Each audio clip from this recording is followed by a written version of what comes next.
ஆதினல் மொழியே தமிழே அமிழ்தே தாய் நிகர் தமிழே அமிழ்தே தமிழே ஆதினல் மொழியே சங்க இலக்கிய இலக்கண உயர்மொழி சிங்கையரசால் சிறப்புறும் எம்மொழி மங்கா புகழில் மாசிலா செம்மொழி எங்கள் தனித்தமிழ் எங்கள் முகவரி விளங்கும் மொழிகளின் வேர்மொழி தமிழே வளர்த்தமிழ் உனையே வாசித்து நேசிப்போம் வளர்ந்த மூப்புடன் விளங்கிய போதிலும் இளமையும் புதுமையும் இணைந்து நீ வாழ்கவே தமிழே அமிழ்தே தாய் நிகர் தமிழே இளமையும் புதுமையும் இணைந்து நீ வாழ்கவே வாழ்கவே வாழ்கவே.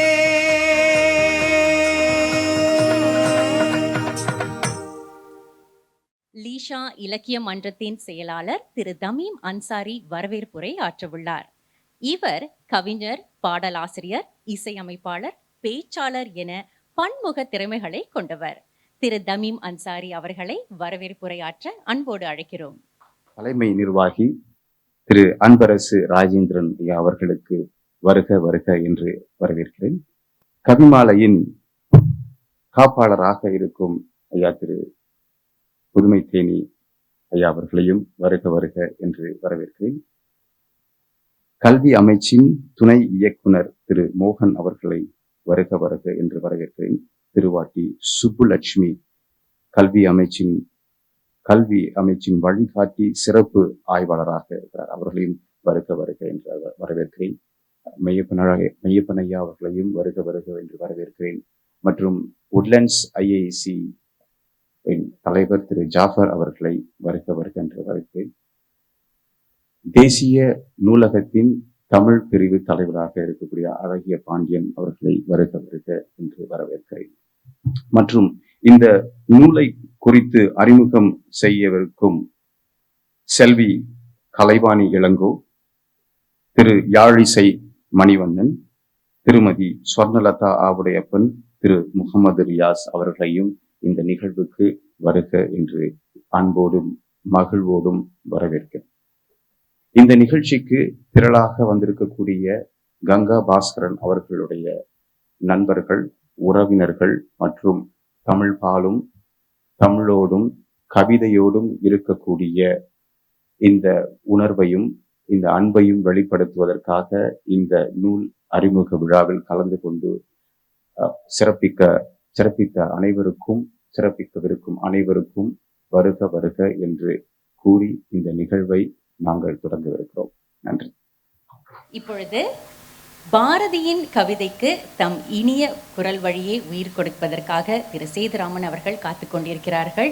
புது கவி என்றாலே அது பாரதியார் தான். அவர்தான் முன்னோடி. அவரை கொண்டு இன்றைய நிகழ்வை நாம இனிதே தொடங்குவோம். திரு சேதுராமன் சீனிவாசன் அவர்களை அழைக்கிறோம். அனைவருக்கும் வணக்கம். பாம்பே ஜெயஸ்ரீ அவர்கள் இசையமைத்து பாடிய பாடல். சுட்டும் கண்ணம்மா சூரிய சந்திரன் சுட்டும் சுடகான் கண்ணம்மா சூரிய சந்திரன்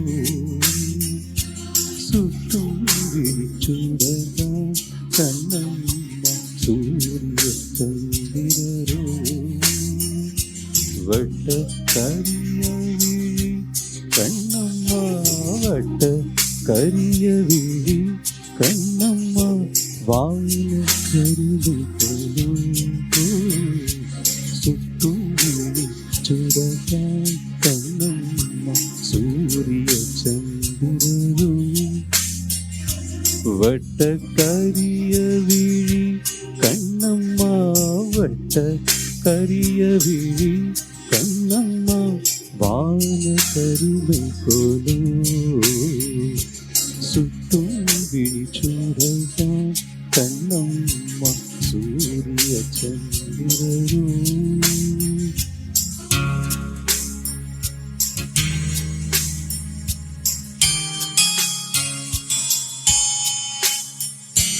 பட்டுக்கரு நீல புடவை பதித்த நல்வைரம் பட்டு கருநீல புடவை பதித்த நல்வைரம் பட்டு கருநீல புடவை பதித்த நல்வைரம் நட்ட நடுநிசையில் பெரிய நட்சத்திரங்களடி நட்ட நடுநிசையில் பெரிய நட்சத்திரங்களடி சுற்றும் விழிச்சுடத்தான் சுற்றும் விழிச்சுடத்தான் கண்ணம்மா சூரிய சந்திரரும் வட்ட கரிய விழி கண்ணம்மா வான கருமை போலோ சுற்றும் விழிச்சுடத்தான் சூரிய சந்திரரும்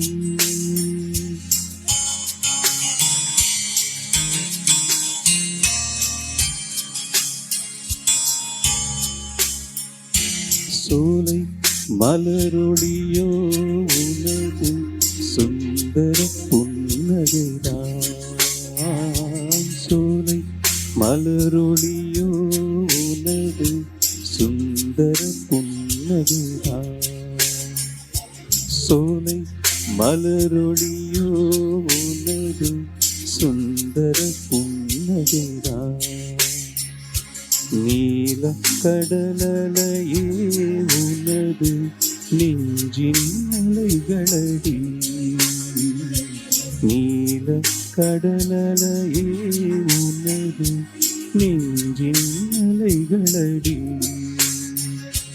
கோலக்குயிலோசை கோலக்குயிலோசை கோலக்குயிலோசை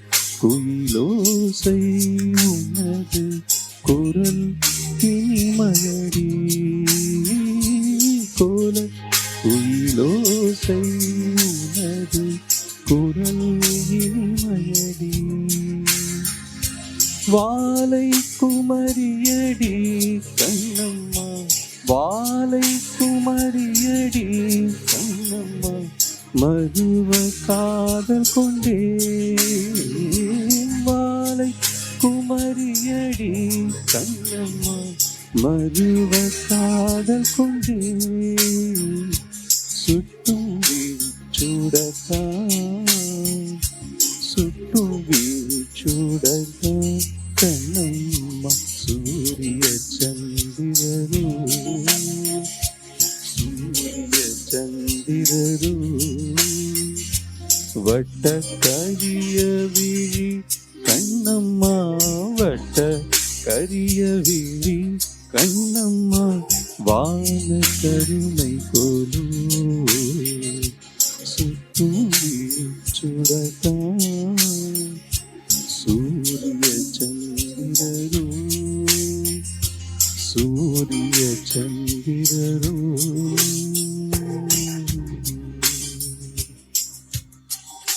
நன்றி. பாரதியின் கவிதைகளுக்கு உயிர் கொடுத்து பாடிய திரு சேதுராமன் அவர்களுக்கு மீண்டும் எங்களுடைய நன்றி.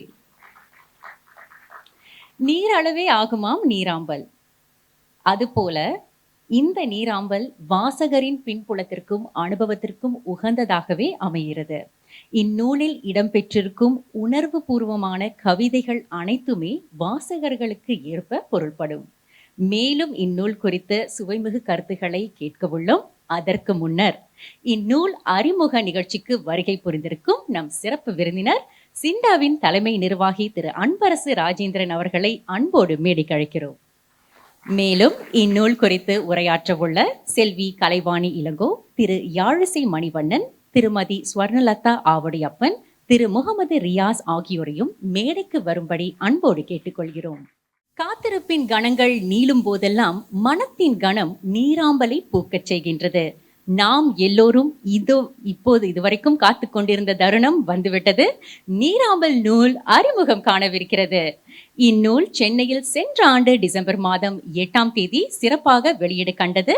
அதன் தொடர்ச்சியாக இன்று இங்கு நீராம்பல் அறிமுகமாக உள்ளது. நீராம்பல் நூலை அறிமுகப்படுத்த நம் சிறப்பு விருந்தினர் திரு அன்பு அரசு அவர்களை அன்போடு அழைக்கிறோம்.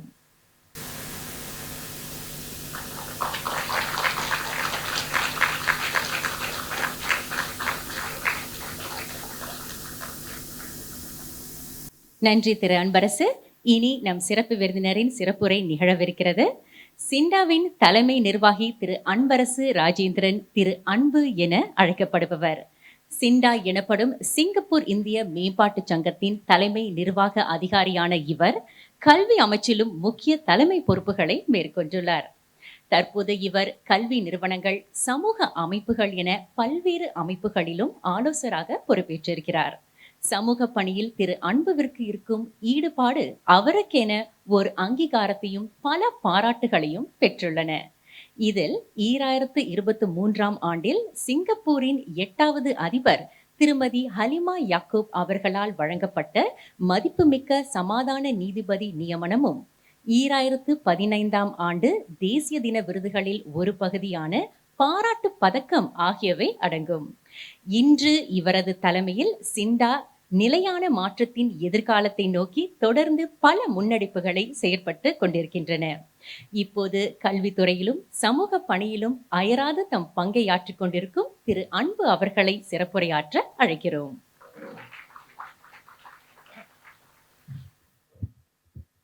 அனைவருக்கும் வணக்கம். முதல்ல சகோதரி நிகழ்ச்சி நெறியாளர் என்னை பற்றி நிறைய சொன்னாங்க. அந்த அளவுக்குலாம் நான் இன்னும் செய்யலை, இன்னும் முயற்சி செய்து கொண்டு இருக்கின்றோம். முதல்ல இந்த நிகழ்ச்சிக்கு வந்திருக்கக்கூடிய உங்கள் அத்தனை பேருக்கும் கங்கா பாஸ்கரன் அவர்களின் சார்பாக நன்றி, வணக்கம். இன்று உட்லண்ட்ஸில் 2 மிக முக்கிய நிகழ்வுகள் நடக்கின்றது. இரண்டுமே புத்துணர்ச்சி தருபவை. ஒன்று சமயம் சார்ந்தது, ஒன்று இலக்கியம் சார்ந்தது. அருகாமையில் தான் சிவகிருஷ்ண ஆலயத்தில் இப்போ குடமுழக்கு கும்பாபிஷேகம் நடந்து கொண்டிருக்கிறது. அது ஒரு புத்துணர்ச்சி. இன்று இலக்கியத்துக்கு கங்கா அவர்களுடைய இந்த நீராம்பல் என்ற அந்த நூலும் ஒரு புத்துணர்ச்சியாக அமைகின்றது. நிறைய இளையர்களை பார்க்க முடியுது. ரொம்ப மகிழ்ச்சி. காரணம், நாங்கள் சிண்டாவில் நிகழ்ச்சிகள் நடத்தும் போது இளையர்கள் எங்கிட்ட சொல்லிடுவாங்க, சார் 12 மணிக்கு முன்னாடிலாம் வச்சுருந்தீங்க, நாங்கள் வரவே மாட்டோம். எங்கள் பயாலஜிக்கல் கிளாக்கே சனி ஞாயிறுகளில் 1 மணிக்கு மேலே தான். ஆனால் இன்று நிறைய பேர் வந்திருப்பது ஆசிரியக்காக என்று நினைக்கின்றேன். அவர்களையும் வரவேற்போம். முதல்ல கங்கா என்னை சிறப்பு விருந்தினராக வர சொல்லும்போது நான் மறுத்துட்டேன். இல்லை, நமக்கு இதெல்லாம் சரிப்பட்டு வராது அப்படின்ட்டு. ஏன்னா செயல் வீரராகவே இருந்து பழக்கப்பட்டவர்களுக்கு சொல் வீரராக இருப்பது ரொம்ப சிரமம். ஆனால் அவங்க சொன்னாங்க, நீங்கள் வரலைன்னா நான் சிண்டாக்கு முன்னாடி போராட்டம் கூட நடத்த தயார் அப்படின்னு சொல்லிட்டாங்க. அதனால் வேறு வழியே இல்லை. எனக்கு கங்கா ரொம்ப வருஷத்துக்கு முன்னாடியே தெரியும். ஏன்னா நாங்கள் எல்லாம் சொல்லிக் கொடுறத நான் ரொம்ப பெருமைப்படுறேன். தமிழாசிரியர் இனத்தை சார்ந்தவர்கள். அவர் ஒரு இளம் தமிழாசிரியராக இருக்கும். அப்போது நானும் இளமையாக தான் இருந்தேன். ஸோ அப்போ நிறைய நிகழ்ச்சிகளில் பார்க்க வாய்ப்பு. பிறகு அவர் பணியாற்றிய பள்ளிக்கூடத்தில் பணியாற்றுகின்ற அந்த வாய்ப்பு எனக்கு கிடைத்தது. நிறைய ஆசிரியர்கள் இருக்கீங்க, மாணவர்கள் இருக்கீங்க, பெற்றோர்கள் இருக்கீங்க. ஒரு பள்ளிக்கூடத்தில் எல்லாரும் தவிர்ப்பது ஒரு 2 அல்லது 3 அறைகள் தான். அது அந்த தலைமைத்துவ அறைகள் முடிஞ்ச வரைக்கும் மாணவர்களும் அந்த பக்கம் வரமாட்டாங்க. ஆசிரியர்கள் ஒரு அலுவல் காரணமாக வந்தால் கூட அப்படியே நைஸாக ஓடிடுவாங்க. பெற்றோர்கள் சொல்லவே வேண்டாம். ஆனால் கங்கா அப்படி கிடையாது. வாரத்துக்கு ஒரு முறையாச்சும் என்னோடய அலுவலகத்துக்கு வந்துடுவாங்க. சார் இது பண்ணலாமா, அது பண்ணுவோமா. ஏன்னா எங்களுடைய பள்ளிக்கூடம் அப்போ தமிழ் மாணவர்கள் இருந்ததோட தமிழ் மொழி நிலையமாகவும் இருந்துச்சு. சார் அது பண்ணுவோம் சார், சார் இது பண்ணுவோம் சார், இந்த திட்டம் நல்லா இருக்கும் சார் அப்படின்னு சொல்லுவாங்க. பண்ணலாமா, ஒன்றும் பிரச்சனையே இல்லை. அதாவது கங்காவை பற்றி தெரிந்தவர்களுக்கு அவருடைய அந்த கடுமையான உழைப்பும் அந்த உண்மை தன்மையும் தான் அவருடைய வெற்றிக்கான காரணமாக நான் கருதுறேன். நீங்கள் அவர்கிட்ட கேட்டாங்கன்னா சொல்லுவாங்க, பண்ணிடுவோம் சார், பிரச்சனையே இல்லை சார், முடியும் சார். முடியுமான்னு சில நேரத்தில் சந்தேகமாகவே கேட்பேன். ஆனால் முடிச்சிருவாங்க. நல்லபடியாக அந்த திட்டத்தை கொண்டு வந்துடுவாங்க. அந்த உழைப்பு தான் அவங்களுடைய இந்த நிலைக்கு கொண்டு வந்திருக்குன்னு நான் நினைக்கிறேன். அதிர்ஷ்டம்லாம் கிடையாது, அவருடைய உழைப்பு தான். பன்முகத்தன்மை கொண்டவங்க. திடீர்னு நிகழ்ச்சி நெறியாளராக இருப்பாங்க, திடீர்னு மேடையில் பேச்சாளராக இருப்பாங்க, கவிதை வாசிப்பாங்க. எங்கள் பள்ளிக்கூடத்தில் சீன பெருநாளுக்கு நடனம் ஆடணும்னா ஆடிடுவாங்க. திடீர்னு ஹரிராயா பாஸாக பார்த்தீங்கன்னா அவங்க ஆடுவாங்க. என்னங்க, இல்லை சார் பார்த்துடலாம் சார், என்ன பண்ண போகிறோம், வாழ்க்கையை வந்து அனுபவிக்கணும் சார்பாங்க. ஸோ அந்த மாதிரியான ஒரு ஒரு நல்ல தோழி. அவங்க வந்து இந்த புத்தகத்தை வெளியிடுறது வந்து ரொம்ப மகிழ்ச்சி. இதில் நான் முன்பு தொடர்ந்து சொன்ன மாதிரி இந்த உண்மைத்தன்மை தான். அவங்க நினச்சிருந்தா இந்த நேரம் ஒரு 5-6 புத்தகமாச்சும் வெளியிட்டிருக்கலாம். ஆனால் அந்த புத்தகம் உண்மையாக இருக்கணும் என்பதற்காக தான் அவங்க விருது பெற்றதுக்கு அப்புறமும் இதை வந்து பார்த்து பார்த்து பார்த்து பார்த்து எழுதியிருக்காங்க. இதுதான் அவங்களுடைய அடையாளமும் கூட. இந்த புத்தகத்தை வந்து எல்லாரும் வாசித்து நம்ம வந்து அனுபவிக்கணும். இதில் இந்த புத்தகத்தை பற்றி நான் நிறைய பேச விரும்பலை. ஏன்னா அவங்க நால்வர் வந்து நிறைய நோட்டாக கொண்டு வந்திருக்காங்க. நான் ஏதாச்சும் சொல்லி அவங்களுடைய பாயிண்ட்ஸ் எடுத்துட்டேன்னா சிரமம் இல்லையா? ஏன்னா கஷ்டப்பட்டு அவங்க தயாரிச்சிருக்காங்க. அதுக்கு நம்ம இடையூறாக இருக்கக்கூடாது. அந்த புத்தகத்தை பற்றிய விஷயங்கள் எல்லாம் அவங்ககிட்ட சொல்லலாம். நான் அடிப்படையில் ஒரு ஆசிரியர், கதை சொல்லி, அதனால தான் நான் வந்து தொடர்ந்து இந்த மாதிரியான விஷயங்களை சொல்லிட்டு இருக்கேன். அவங்க கேட்டாங்க, சார் சிறப்புரையில் ஏதாச்சும் எனக்கு ஒரு ஆலோசனை சொல்லுங்கள். நம்ம ஆலோசனை சொல்கிற அளவுக்குலாம் இன்னும் வயசும் ஆகலை, அந்த கவிதை எழுதுகிற திறமையும் இல்லை. அவங்களுக்கு சொல்கிற ஒரே ஒரு விண்ணப்பம் வந்து நீங்களாகவே இருங்க, கங்கா பாஸ்கரனாகவே இருங்க. ஏன்னா எப்போ வந்து ஏன்னா நம்முடைய சிக்கல் என்னென்னா, நீங்கள் ஏதாச்சும் கொஞ்சம் செஞ்சிட்டிங்கன்னா அதை பாராட்டுறதா இல்லையான்னு தெரியல, திடீர்னு இலக்கிய பெருஞ்சுடர், கவிதை சுனாமி, ஏதாச்சும் ஒரு பட்டத்தை கொடுத்துட்றாங்க. இந்த பட்டம்லாம் வந்து வர வர என்ன ஆயிரும்னா நம்மளை வந்து நம்முடைய தனித்தன்மையை குறைச்சிரும். நான் சொன்னேன் இல்லையா, நான் கதையை சொல்லி எனக்கு 10 நிமிடம் தான் இருக்குன்னு நினைக்கிறேன், அதுக்குள்ளே முடிச்சிடுறேன். நான் ஒரு இளம் தமிழாசிரியராக இருக்கும்போது நான் கோவிந்தசாமி அவர்களிடம், நிறைய பேருக்கு தெரியுமாலன்னு தெரில, அவர் முன்னோடி எழுத்தாளர், ஆசிரியரும் கூட. நான் அவர்கிட்ட கேட்டேன் கல்விக் கழகத்தில் இருக்கும்போது, ஏன் சார் உங்கள் புத்தகம்லாம் நீங்கள் ஆசியான் விருதெல்லாம் வாங்கியிருக்கீங்க, ஏன் ஒரு பட்டம் ஒன்றும் வைக்க மாட்டீங்க? ஸோ அவர் சொன்னார், என்னையே சுமக்க முடியல, ஏன் மற்றவங்க கொடுக்குற பட்டத்தெல்லாம் நான் சுமக்கணும் அப்படின்னாரு. அதே நேரத்தில் என்னுடைய இன்னொரு ஆசிரியர் வந்து சுபத்தின்னப்பன், முனைவர் டாக்டர் சுபத்தின்னப்பன். அவர் 2 பாடம் சொல்லிக் கொடுப்பார். ஒன்று சமய இலக்கியம், இன்னொன்று வந்து இலக்கணம். சமய இலக்கிய வகுப்புக்கு நான் சீக்கிரம் போயிடுவேன், இலக்கண வகுப்புக்கு நான் கடைசியாக தான் போவேன். ஏன்னா எனக்கு அவ்வளோவா ஒத்து வராது அந்த. ஸோ ஒரு ஒரு ஒரு வகுப்புக்கு போகும்போது நானும் அவரும் கொஞ்சம் சீக்கிரமாகவே போயிட்டோம். ஸோ அப்போ அவர்கிட்ட அதே கேள்வியை கேட்டேன். இப்போ அவர் அதான் சொன்னார், ஐயா மற்றவங்க கொடுக்குற அந்த சுமையெல்லாம் நம்ம சுமக்கக்கூடாது, நம்ம உழைச்சி வாங்குகிற பட்டம் மட்டும்தான் நம்மளுக்கு நிலைக்கும். அதனால தான் பார்த்தீங்கன்னா முனைவர் சுபத்தின்னப்பன் அவர்கள் வந்து முடிஞ்ச வரைக்கும் அவருடைய முனைவர் சுபத்தின்னப்பன் தான், அந்த முனைவர் கூட சொல்ல மாட்டார். ஸோ நிச்சயம் உங்களுக்கு இதுக்கப்புறம் பார்த்தீங்கன்னா கங்கா, இந்த இலக்கிய சுனாமி, கவிதை பெருஞ்சுடர், இந்த மாதிரி யாராச்சும் ஒன்று கொடுத்துட்டே இருப்பாங்க. உண்மையிலே சொல்கிறேன், இதுக்காண்டியே ஒரு சில பேர் இருக்காங்கன்னு நினைக்கிறேன். எனக்கு சமீபத்தில் ஒருத்தவங்க ஃபோன் பண்ணாங்க, தொலைபேசியில் அழைத்தாங்க, யாருன்னு கூட தெரியாது. சார் வணக்கம் சார், நாங்கள் வணக்கம்னு இதெல்லாம் சொல்லலாமா கூட தெரியல. இதுக்கு தான் நீ சிறப்பு விருந்தினரை கூப்பிடாதீங்கன்னு சொல்கிறது. நான் இந்த உண்மையெல்லாம் சொல்லிட்டேன்னா அப்புறம் சிக்கலாம் மாட்டிக்குவேன். என்னன்னு சொன்னேன், சார் நாங்கள் சென்னையிலேருந்து ஃபோன் பண்ணுறோம். சரி சந்தோஷம். இல்லை சார் உங்களுக்கு ஒரு விருது கொடுக்கணும்னு. நீங்கள் எனக்கு விருது கொடுக்குறீங்க? இல்லை சார் சிண்டா மூலமாக நிறைய நல்ல விஷயங்கள் பண்ணுறீங்க, அதனால் உங்களுக்கு வந்து ஒரு விருது விழா பண்ணி உங்களுக்கு ஒரு பட்டம் கொடுக்கலான்னு. நான் சொன்னேன், இதெல்லாம் வேண்டாம், நீ விட்டுருங்க, வேற யாருக்காச்சும் கொடுங்க அப்படின்னு சொல்லியாச்சு. ஏன் சொல்ல வரேன்னா, இந்த மாதிரி ஆட்கள் வரும்போது நம்ம வந்து வேண்டான்னு சொல்லணும். இதுதான் சிங்கப்பூர் தமிழ் இலக்கியத்துக்கான ஒரு நல்ல ஆரோக்கியமான நிலைன்னு நினைக்கிறேன். நம்ம எப்போ வந்து தமிழ்நாட்டு இலக்கியத்தோட ஒப்பிட்டு நம்ம அதாவது நான் இப்போ சாமி கணேசர்லாம் இருக்காரு, நம்மளுக்கெல்லாம் தெரியும். நம்ம ஆரம்பத்தில் வந்து தொடர்ந்து நம்ம வந்து சிங்கப்பூர் இலக்கியம் தனிமையானது, அதுக்கான ஒரு தனித்துவம் இருக்குன்ட்டு நம்ம தொடர்ந்து சொல்லிக்கிட்டு வரோம். நம்ம வந்து மற்ற இலக்கியத்தோடு ஒப்பிடுவது நல்லது தான். ஆனால் நம்முடைய தனித்தன்மையை நம்ம இழந்துடக்கூடாது. இதில் பார்த்தீங்கன்னா எழுதுகிற முக்கால்வாசி பேர் வந்து தொழில்சார் எழுத்தாளர் கிடையாது. இப்போ தமிழ்நாட்டில் பார்த்தீங்கன்னா அதான் அவங்களோட தொழில் எழுதுறாங்க. அதே மாதிரி நம்ம ஒப்பிடக்கூடாது. நம்முடைய இலக்கியம் சிறப்பாக அமையணும்னு தான் நம்ம விரும்புகிறோம். ஆனால் அதே நேரத்தில் நம்முடைய தனித்தன்மையை இழந்துடக்கூடாது. இந்த மாதிரி பட்டம் கொடுக்குறவங்களாம் வந்தாங்கன்னா சொல்லிடுங்க, சிங்கப்பூரில் அதெல்லாம் இல்லைங்க, நீங்கள் வேணால் அங்கே நிறைய பேர் இருக்காங்க, அவங்கள்ட்ட கொடுத்துக்குங்க அப்படின்ட்டு. ஏன்னா இதான் ஒரு வேண்டுகோளாக வைக்கிறேன். இல்லைன்னா நம்ம வந்து தொடர்ந்து நம்முடைய தனித்துவத்தெல்லாம் இழந்துடுவோம். நான் ஏன் சொல்கிறேன்னா வேற ஒன்றுமே இல்லை. இங்கே இந்த அறையில் இந்த அரங்கத்தில் இருக்கிறவங்க தான் நம்ம வந்து இன்னொரு 100 ஆண்டுகளுக்கு தமிழை வளர்க்க போகிறோம். நம்ம எழுதுறது தான் மாணவர்கள் வாசிக்க போகிறாங்க. அதனால் தொடர்ந்து இதை மட்டும் கட்டிக்காங்க. இன்னொன்று வந்து இங்கே நிறைய இளையர்கள் இருக்கீங்க, எழுதுங்க, கண்ணா பின்னான்னு எழுதுங்க. மற்றவங்க ஏதாச்சும் சொல்லுவாங்கனாலும் எதிர்பார்க்காதீங்க. உங்களுக்கு அதாவது டாக்டர் சுபத்தின்னப்பன் சொல்லுவார், அறையில் ஆடி அம்பலத்தில் ஆடணும்ன்ட்டு. ஸோ நீங்கள் அவருடைய முதல் வகுப்புக்கு போனால் அவர் சொல்லுவார், எனக்கெல்லாம் தெரியும்ப்பா, நீங்களாம் வந்து நான்லாம் வந்து இங்கேயே பிறந்து ஆங்கிலம் தான் அதிகம் பேசினது. அது நான் தமிழ் வகுப்பறையில் தான் தமிழ் நாங்கள் போய் கற்றுக்கும் போது அவர் சொல்லுவார், பரவாயில்ல அன்பு, நீ முயற்சி செய் அப்படின்ட்டு. அதனால தான் இங்கே நிறைய இளையர்கள் இருக்கீங்க, எழுதுங்க. உங்களால் என்ன எழுத முடியுமோ எழுதுங்க. நம்முடைய சமுதாயத்தினோட ஒரு பெரிய இஷ்யூவே என்னென்னா எது செஞ்சாலும் குறை சொல்லுவாங்க. அதனால் கண்டுக்காதீங்க, எழுதுங்க, எழுதிக்கிட்டே இருங்க. என்னைக்காச்சும் ஒரு நாள் கங்கா பாஸ்கரன் மாதிரி ஒரு புத்தகம் வெளியிடலாம்.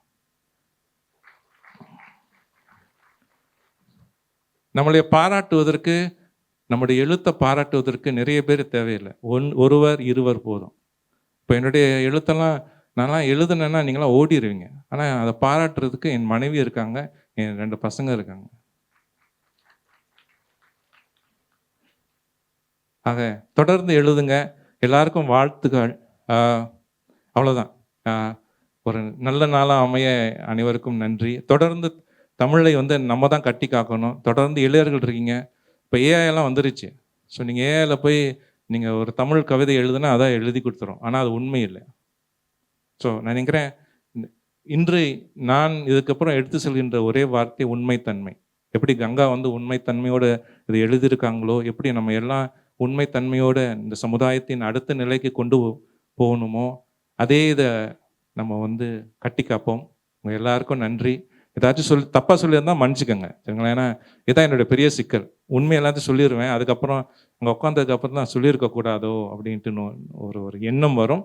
ஆனால் பரவாயில்ல. அனைவருக்கும் நன்றி, நல்வாழ்த்துக்கள். திரு அன்புவின் தனித்தன்மைகளில் அவளுடைய இயல்பான பேச்சு ஒன்று. நன்றி திரு அன்பு அவர்களே. தொடர்ந்து நூல் வழங்கும் அங்கம் நிகழவிருக்கிறது. முதலில் திருவாட்டி கங்கா திரு அன்பு அவர்களுக்கு நினைவு பொருளோடு தம் நூலையும் வழங்குவார்.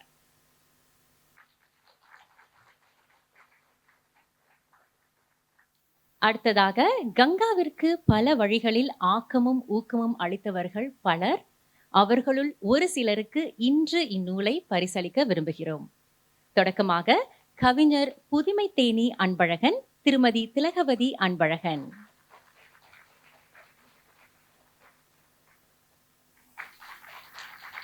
கவிஞர் பிச்சினிக்காடு இளங்கோ,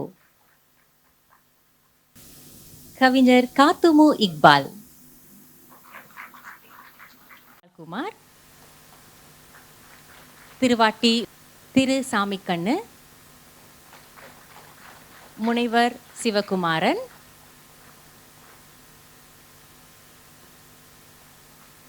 திரு யூசுப் ராவுத்தர் ரஜித்,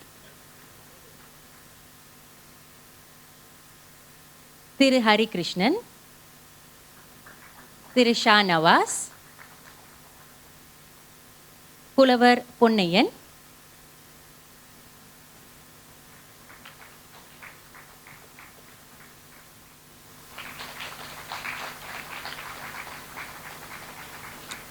திரு மோகன், திருமதி புனிதா மோகன்,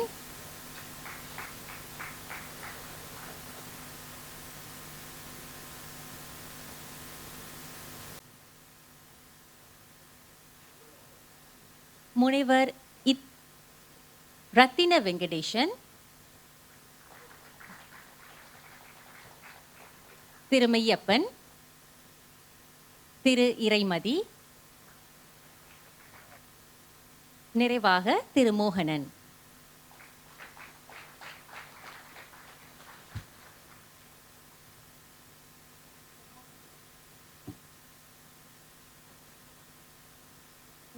நிறைவாக திருவாட்டி கங்கா பாஸ்கரனின் மாமா அவர்கள். இவர்தான் திரு மோகனன்.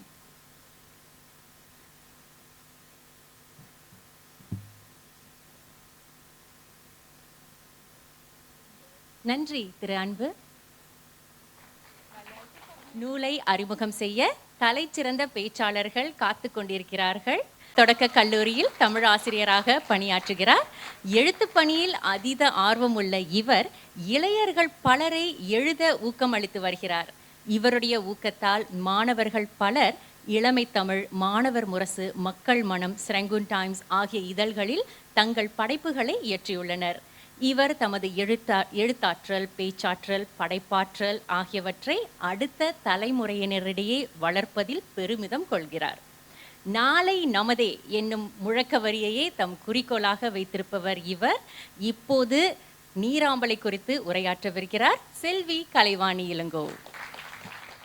எனது மரபணு தமிழ்ச்சியாக இல்லாமல் இருந்திருந்தால் மரணமடைந்து மீண்டும் பிறந்திருப்பேன் தமிழ்ச்சியாக. ஆன்றோருக்கும் சான்றோருக்கும் என்னை போன்றோருக்கும் முதற்கான் என் வணக்கத்தை தெரிவித்துக் கொள்கிறேன். அது என்னது, ஆன்றோர் சரி சான்றோர் சரி, அது என்ன என்னை போன்றோர் அப்படின்னு நீங்கள் நினைக்கலாம். என்னை போன்றோன்னா மாணவருக்கு போல எப்போதுமே இளமையாக இருக்கணும்னு நினைக்கிற ஒரு ஆள்னா, அதில் தான் என்னை போன்றோர் சொன்ன பிறகு இன்று ஐயா அன்பரசு அவர் சொன்னது போல நிறைய இளையர்கள் வந்திருக்கீங்க. அதுதான் ரொம்ப மகிழ்ச்சியான ஒரு விஷயம். அந்த இளையர்களோட மாணவர்களோட என்னை இணைத்துக் கொள்வதில் நான் மிகுந்த பெருமை கொள்கிறேன். வயசானா கால் வலியும் வயசுல காதல் வலியும் இருப்பது தான் மனித வாழ்க்கை. சரியா நான் சொல்றது? கைத்தட்டலே தெரியுது. அதில் எத்தனை பேருக்கு கால் வலி, எத்தனை பேருக்கு காதல் வலின்னு தெரியல. அப்படிப்பட்டது தான் வாழ்க்கை. அப்படிப்பட்ட வாழ்க்கையில அந்த வழிகளெல்லாம் போக்கக்கூடிய ஒரு விஷயம்தான் இலக்கியம். சரியா தோழி கங்கா அவர்களே? அப்படிப்பட்ட ஒரு இலக்கியங்கள்ல பல இலக்கியங்கள் இருக்கின்றன. அப்படிப்பட்ட ஒரு இலக்கியத்துல இன்று ஒரு அழகான ஒரு கவிதை நூலை வெளியாக்கி இருக்கிறாங்க நமது தோழி எழுத்தாளர் கவிஞர் கங்கா அவர்கள். அந்த ஒரு நூலை பற்றி பேசும்போது எனக்கு ரொம்ப மகிழ்ச்சியா இருக்குது.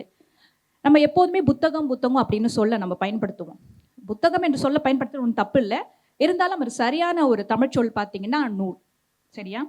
அந்த நூல் என்ற சொல்லுக்கு எப்படி அந்த சொல்லு வந்துச்சு அப்படின்னு பார்த்தீங்கன்னா, ஊசியின் காதுகளில் நூல் நுழைந்து நமது இதயத்தின் அதாவது நூலோட காதுகளில், அது ஊசியோட காதில் நூல் நுழைந்து ஆடைகளின் கிழிசுகளை தைக்கிற மாதிரி இந்த நல்ல நூல்களை நம்ம படிக்கும்போது, நல்ல நூல்களை நம்ம கேட்கும்போது, நம்மளோட காதுகளோட அந்த நுழையில போய் நுழையும் போது நம்மளோட இதயத்தின் கிழிசல்களையும் தைக்கக்கூடிய ஒரு மிகுந்த ஒரு ஆற்றல் கொண்டது நூல்.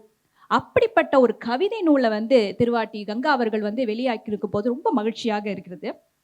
நிறைய பேர் எனக்கு பின்னாடி நண்பர்கள்லாம் பேச போறாங்க.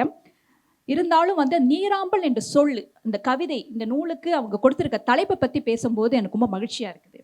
ஏன்னா நம்மளோட ஆங்கிலத்தில் அடாப்டபிலிட்டி அப்படின்னு ஒரு சொல்லு இருக்கு. அதாவது நெகிழ்வுத்தன்மை. ஒரு சூழலுக்கு ஏற்ற மாதிரி நம்ம மாற்றிக்கொள்ள வேண்டும், அந்த சூழலுக்கு ஏற்ற மாதிரி நம்ம எப்படி தயார்படுத்திக்கணும் அப்படின்னு சில பண்புகள் பெரியவங்க மட்டும் இளையர்களுக்கும் அந்த பண்பு இருக்கணும். அந்த பண்பை வெளியாக்கக்கூடிய ஒரு சொல்லாக நான் நீராம்பலை பார்க்குறேன். அது ஏன்னு இப்போ நான் சொல்கிறேன்.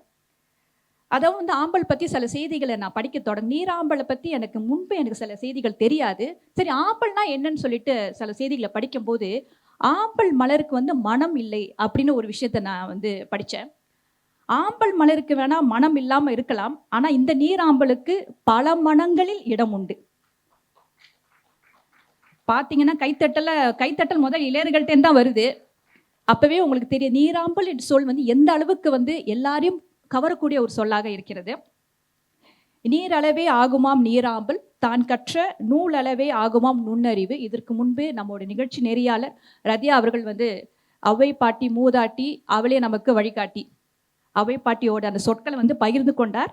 இருந்தாலும் நானும் இதை பகிர்ந்து கொள்றேன். ஏன் எனக்கு நீராம்பல் இந்த கவிதை நூலோட தலைப்பு எனக்கு பிடித்திருக்குன்னா, நீராம்பலை பற்றி தெரிந்து கொள்ளும் போது நீர் ஆம்பல் வளர்ச்சி எப்படி இருக்குமா, நீர் மட்டத்தோட வளர்ச்சிக்கு ஏற்ற மாதிரி இருக்கும்.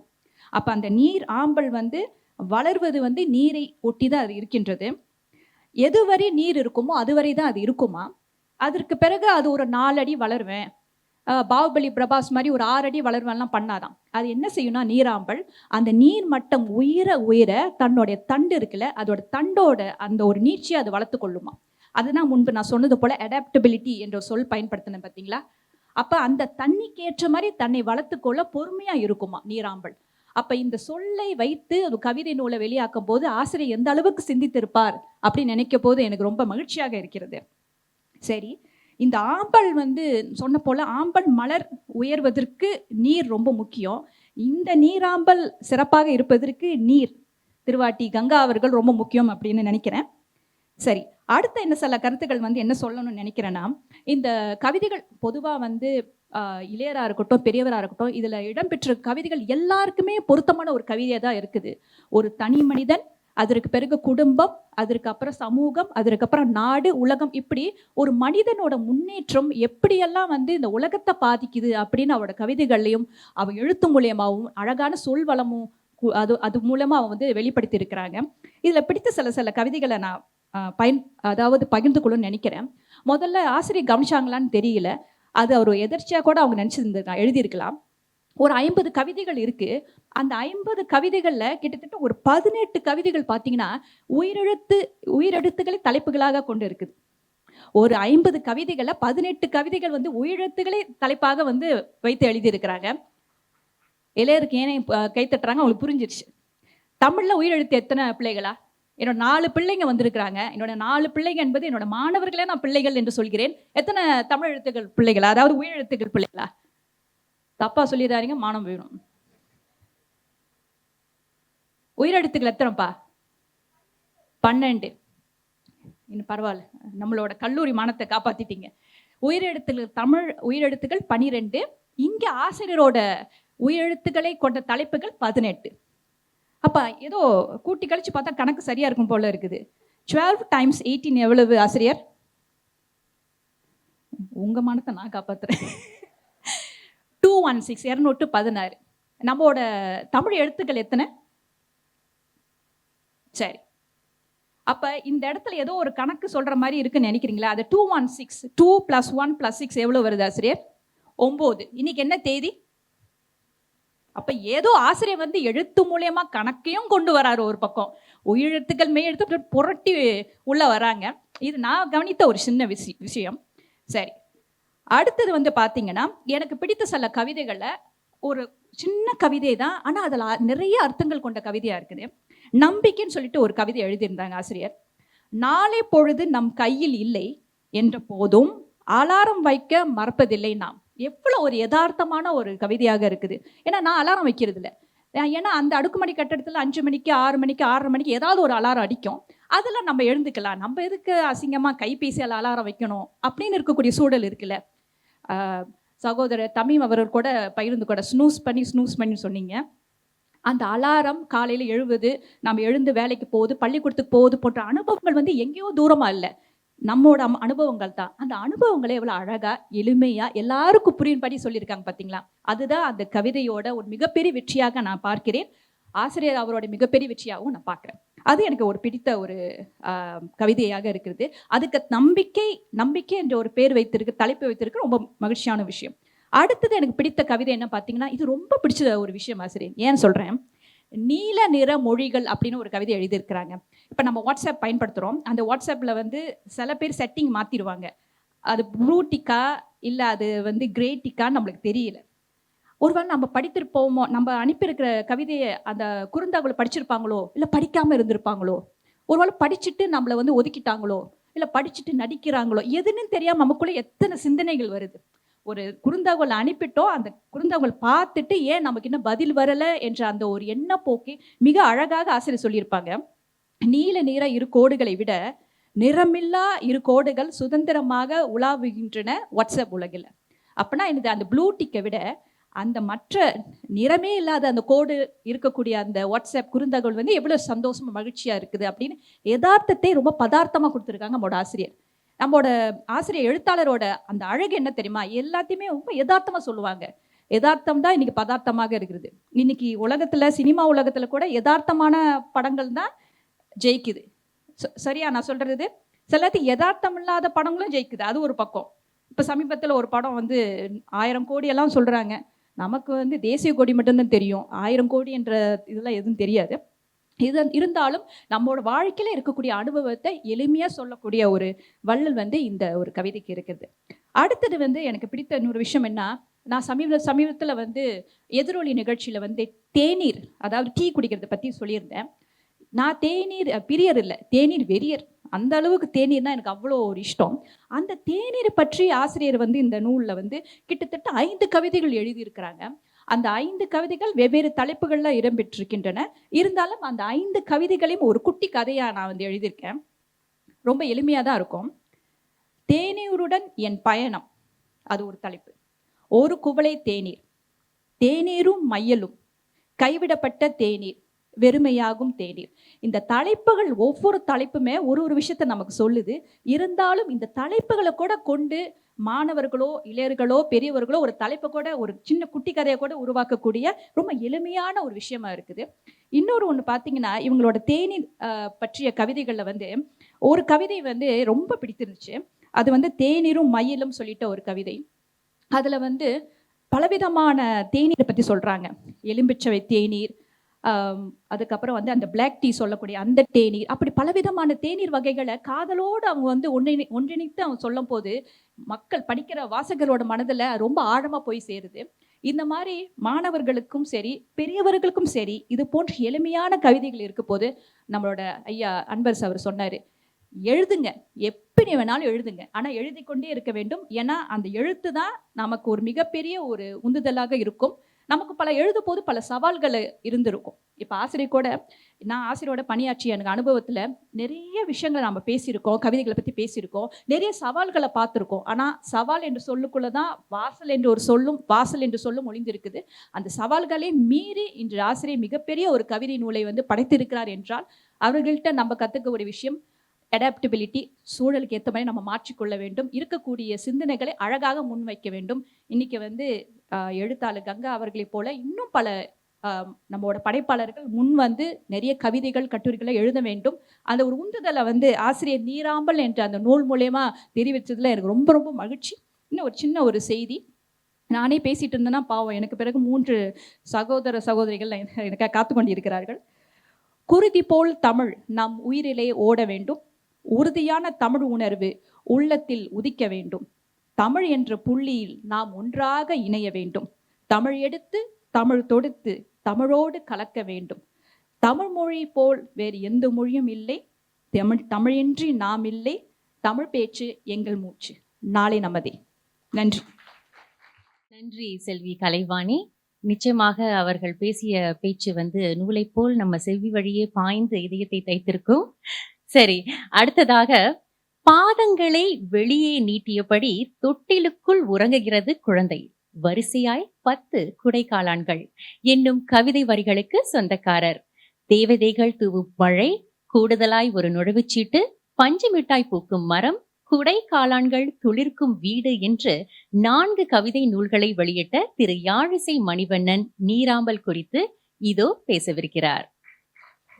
கவிதையும் கத்தரிக்காயும், இது என்னோட தலைப்பு இல்லை, கவிஞர் விக்ரமாதித்யனோட ஒரு தொகுப்போட தலைப்பு. அதிலிருந்து ஒரு கவிதையை நான் வாசித்து ஆரம்பிக்கலாம்னு நினைக்கிறேன். வாஸ்தவம்தான், என் கவிதைகளில் படிமம் இல்லை, உருவகம் இல்லை, உத்தி விசேஷம் இல்லை, வடிவச் சிறப்பு இல்லை, தொனிப்பொருள் இல்லை, சமூக உணர்வு இல்லை, சரித்திர அறிவு இல்லை, கவிதையே இல்லை என்றும் சொல்லாமல் இல்லை ஒரு சாரார். எனில் இருக்கிறது என் கண்ணீர், என் இரத்தம், என் மனம், என் உயிர், என் ஆவி, இன்னும் என்ன வேண்டும் கவிதைக்கு அப்படின்னு அந்த கவிதை முடியுது.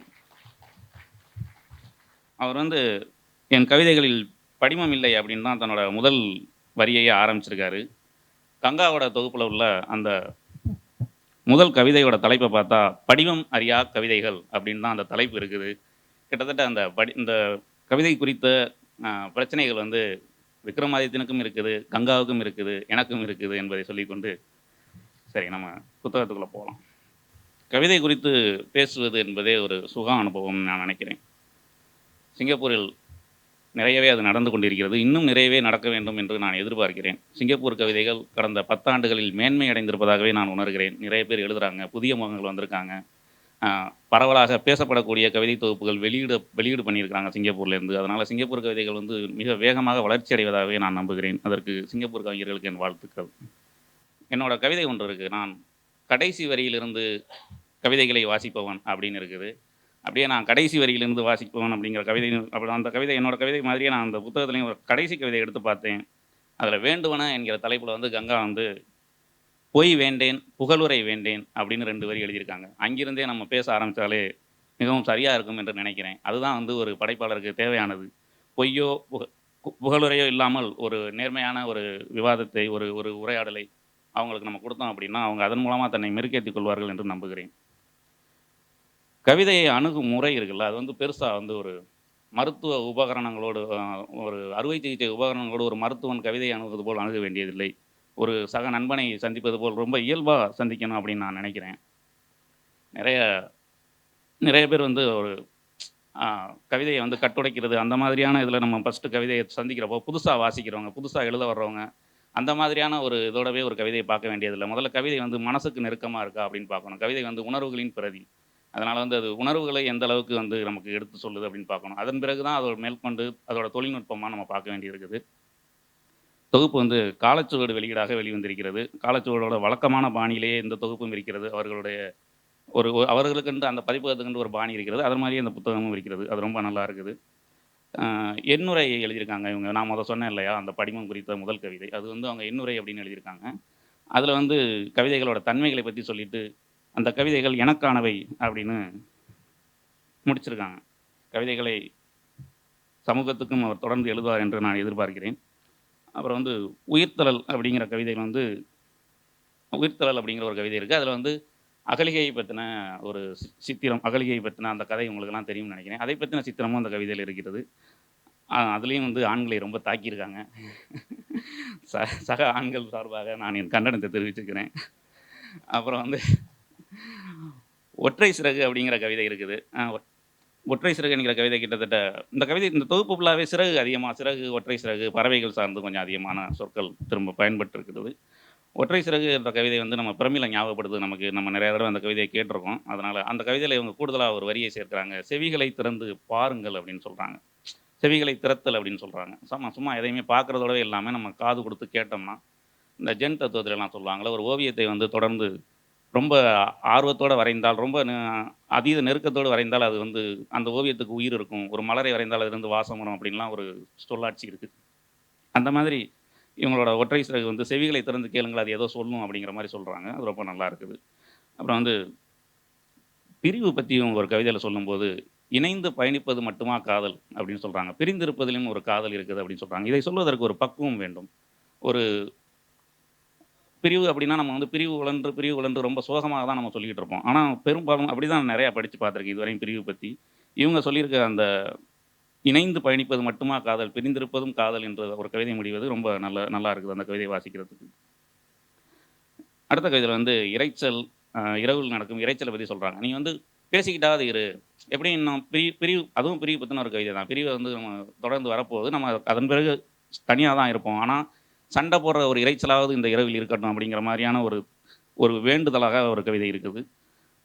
அப்புறம் வந்து மௌன யுத்தம் அப்படிங்கிற கவிதையில் வந்து இவங்க மௌன யுத்தம் அப்படின்னு ஒரு கவிதையில் சொல்கிறாங்க. அதாவது அதை வந்து போர்த்திரம் அப்படின்னு சொல்கிறாங்க. ஒருத்தரோட ஊடல் வந்த பிறகு, காதலில் ஊடல் வந்த பிறகு பேசாமல் இருப்பதை மௌன யுத்தம் அப்படின்னு சொல்கிறாங்க. அதை வந்து போர்த்தியந்திரம் அப்படின்னு சொல்கிறாங்க. அதுவும் ரொம்ப நல்லா இருக்குது. மென் நகை வந்து வடுன்னு சொல்கிறாங்க. விரக்தியில் ஒரு சிரிப்பு இருக்கும் இல்லையா பிரிவுக்கு பிறகு, அதை வந்து வடு அப்படின்னா, வடு வந்து என்றைக்குமே மறையாது. நம்ம உடம்பில் உள்ள ஒரு காயத்தினால் ஏற்பட்ட வடு ரொம்ப நாள் நம்மளோட இருக்கும். அந்த சிரிப்பை அவர்கள் வடுவாக ஒட்ட வைத்து கொண்டதாக சொல்கிறார்கள். அந்த இடமும் ரொம்ப நல்லா இருந்தது. அப்புறம் தலையணை பற்றியும் பெண் கண்ணீரை பற்றியும் ஒரு கவிதையில் சொல்லியிருக்காங்க. அதிகமாக இதெல்லாம் வந்து நிறைய இடங்களில் நம்ம திரும்ப எழுதப்பட்ட வரிகள் தான், எழுதப்பட்ட ஒரு உவமைகள் தான். பெண்ணுக்கும் தலையணைக்கும் அழுகைக்குமானதெல்லாம் வந்து அதிகமாக நம்ம நிறையா படிச்சிருக்கோம். இந்த தொகுப்புலையும் அது இருக்குது. இன்னொரு இடம் எனக்கு ரொம்ப அதிர்வாக இருந்தது. பிறப்புக்கும் இறப்புக்கும் இடைவெளி குறைவு அப்படிங்கிறாங்க. வாழ்க்கை ரொம்ப சிறியது அப்படிங்கிறத இவங்க வேறு மாதிரி சொல்கிறாங்க. அதை திரும்ப படித்து பார்க்கல. அது ரொம்ப ரொம்ப பிடிச்சிருந்தது எனக்கு. பிறப்புக்கும் இறப்புக்கும் இடைவெளி குறைவு அப்படிங்கிற இடம். விழி கடத்தும் அன்பு. கண்களால் ஒரு அன்பை எப்படி பகிர்ந்து கொள்வது, அல்லது அதை எப்படி உணர்வது அப்படிங்கிறத பற்றியும் இவங்க அதிகமாக நிறைய இடங்கள்ல அந்த மாதிரியான அர்த்தத்தில் கவிதை வந்துக்கிட்டு இருக்குது. அதுவே அதெல்லாம் வந்து எனக்கு கொஞ்சம் பயம்தான். கண்களால் ஒரு கண்களை நேருக்கு நேர் சந்தித்து பேசுவது என்பது, ஒரு கண்களை பார்த்து கொண்டு உரையாடுதல் என்பதெல்லாம் கொஞ்சம் பயமாக தான் இருக்கும் நமக்கு. அதான் அந்த துணிச்சல் நமக்கு இல்லைன்னு நினைக்கிறேன். ஆனால் இந்த கவிதையில் நிறைய இருக்குது. அதை பார்க்குறப்போ ஓ அப்படின்னு நமக்கு தோணுது. மறுபடியும் அந்த இரவு முகமூடி சுயம் இது ஒரு இரவில் தான் நம்ம அந்த முகமூடியை கலட்டுறோம் அப்படிங்கிற மாதிரியான ஒரு பொருளில் வந்து நம்ம பகல் முழுவதும் வேஷம் போட்டுக்கிட்டு தான் இருக்கிறோம். இரவு வந்த பிறகு தான் நாம இருக்கிறோம் அப்படிங்கிற மாதிரியான ஒரு கவிதை இருக்குது. இதெல்லாமும் வளமையான கவிதைகள் தான். நம்ம நிறைய இடத்துல இது மாதிரி படிச்சிருக்கோம். அந்த மாதிரியும் இந்த தொகுப்பில் இருக்கிறது. அப்புறம் இன்னொரு கவிதை ரொம்ப நல்லா இருந்தது. மனமே கொடிது, அன்பு அதனினும் கொடிது அப்படின்னு ஒரு கவிதை முடியுது. உன் அன்பு அதனினும் கொடிது அப்படின்னு. இந்த இடத்துலையும் நம்ம நின்று வாசிக்க வேண்டியது இருக்கிறது. ரொம்ப கொடியது கேட்கின் அப்படிங்கிற தலைப்பில் தான் அவங்க சங்க பாடல்கள் வாசிப்புலலாம் இருக்காங்கன்னு நினைக்கிறேன். நிறைய தலைப்பில் சில வரிகள் எல்லாம் அது உணர முடியுது. நம்ம மனமே கொடிது, உன் அன்பு அதனினும் கொடிது என்று ஒரு கவிதை முடிகிறது. அந்த இடமும் நம்மளை ரொம்ப அன்பை தான் நம்ம வந்து ரொம்ப ஒரு மாதிரியான உறவுக்கு ரொம்ப தேவையானதாக ஒரு இசைவுக்கு உட்பட்டதாக நம்ம அதை வந்து மனசில் பதிஞ்சு வச்சுருக்கோம். அதை கொடிது என்று சொல்லும் கவிதை கொஞ்சம் நின்று யோசிக்க வைக்கிறது. முத்தம் புன்னகை பற்றிய கவிதைகள் வந்து வர்ணனைகளாக இருக்கிறது. முத்தம் பற்றிய புன்னகை பற்றிய கவிதைகள் கொஞ்சம் கூடுதலாக இருக்குது. 2-3 இருக்குது. அதெல்லாம் அதிகமான வர்ணனைகளாக இருக்கிறது. பரவாயில்ல, வாட்ஸ்அப், இன்ஸ்டா, ஃபேஸ்புக் பற்றியெல்லாம் அந்த மாதிரிலாம் நிறைய எழுதி வச்சுருக்காங்க. அந்த மாதிரி கவிதைகளும் இருக்குது. இன்னொரு கவிதை நான் வந்து வாசிக்கணும்னு நினைக்கிறேன். போதை ஏற்றும் குறியீடுகள் அப்படிங்கிற கவிதை பக்கம் 38 இருக்குது. அந்த கவிதையை நான் வாசிக்கிறேன்.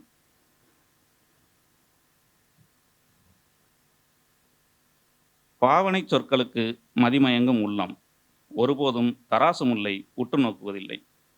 கணம் எந்த பக்கம் என்று தெரியாத அறிவிலியா என்ன?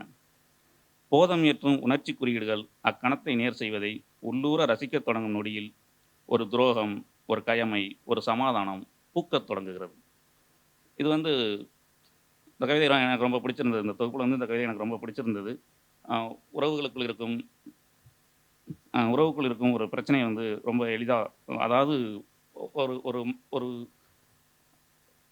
ஒரு எப்படி சொல்கிறது, ஒரு போலித்தனங்களை வந்து இந்த கவிதை வெளியில் எடுத்து சொல்லுது. போலித்தனமாக ஒரு அன்பை ஒருத்தர் வந்து சொல்கிறத வந்து நம்ம எப்படி அதை எடுத்துக்கிறோம் அப்படிங்கிறத சொல்லுது. கவிஞரோட அடுத்த கட்ட நகர்வு இந்த மாதிரியான கவிதைகளாக தான் இருக்கணும் அப்படின்னு நான் எதிர்பார்க்குறேன். ஆறுமற்ற வீடு அப்படிங்கிற தலைப்புலையும் ஒரு கவிதை எழுதியிருக்காங்க. அந்த கவிதை வந்து முழுக்க வீடாகவே வந்து படிக்க முடியலை. யாருமற்ற வீடு என்றது வந்து ஒரு முதுமையை அதோட ஒப்பிட்டு படித்தாலும் அது ரொம்ப பொருத்தமாக இருக்குது. இந்த உடல் முதுமையை சந்திக்கும் போது, நம்மளுடைய வாழ்வு முதுமையை சந்திக்கும் போது, எல்லோருக்குமான கடமைகளை நிறைவேற்றி விட்ட பிறகு நாம் எதற்கு இந்த வாழ்வு இன்னும் கொஞ்சம் காலத்தில் முடிந்துவிடும் அப்படின்னு நான் நம்புகிற மாதிரியே அந்த யாருமற்ற வீடுங்கிற கவிதையும் தன் தனி மனித வாழ்க்கையோடு ஒப்பிட்டு பார்ப்பதற்கு மிகவும் நெருக்கமாக இருக்கிறது.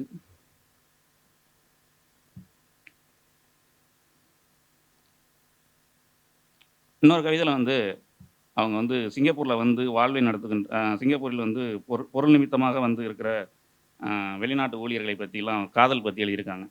விதி அப்படிங்கிற தலைப்பில் பங்களாதேஷ் இளைஞருக்கும் பிலிப்பினோ பெண்ணுக்கும்.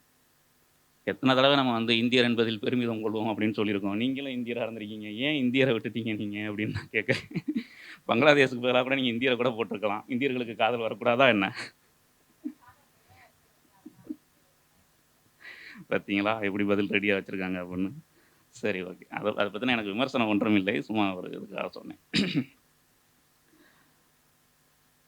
அப்புறம் வந்து மலர் வந்து தரை நோக்கி பாயும் அப்படின்னு ஒரு கவிதையிலையும் இருக்குது. அந்த மாதிரி எழுதும்போது நம்ம கொஞ்சம் கவனித்து எழுதணும். மலர் ரொம்ப மென்மையாக தான் நம்ம சொல்லியிருக்கோம். ஒரு கனமான பொருள் தான் தரை நோக்கி பாயும் அப்படின்லாம் நம்ம எழுதுவோம்.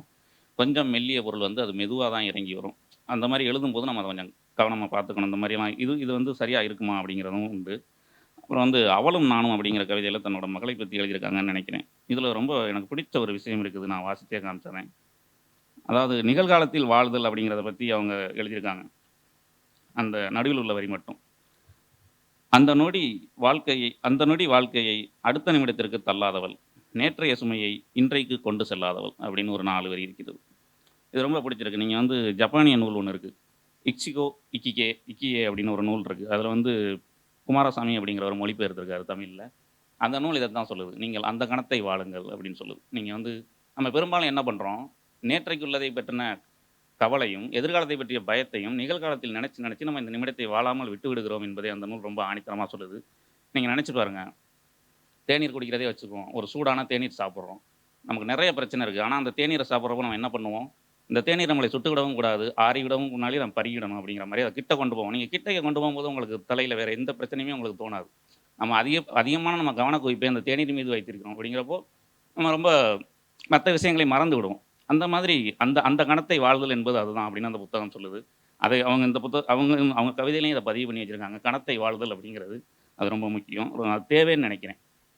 ஏன்னா நம்ம எதிர்காலம் குறித்த பயத்திலையும் இறந்த காலம் குறித்த கவலைகளையுமே நம்ம நிகழ்காலத்தை தொலைத்து விடுகிறோம். அது எனக்கு ரொம்ப பிடிச்சிருந்தது. அப்புறம் வந்து ஒரு ஒரு ஒரு கோலை தேநீர் அப்படிங்கிற கவிதையில் வந்து உறவின் அந்திமத்தை கடை விரிக்கிறது, அந்த ஒரு தேநீர் வந்து உறவின் அந்திமத்தை கடை விரிக்கிறது அப்படின்னு ஒரு வரி இருக்குது. அது ரொம்ப நெருக்கமாக இருந்தது.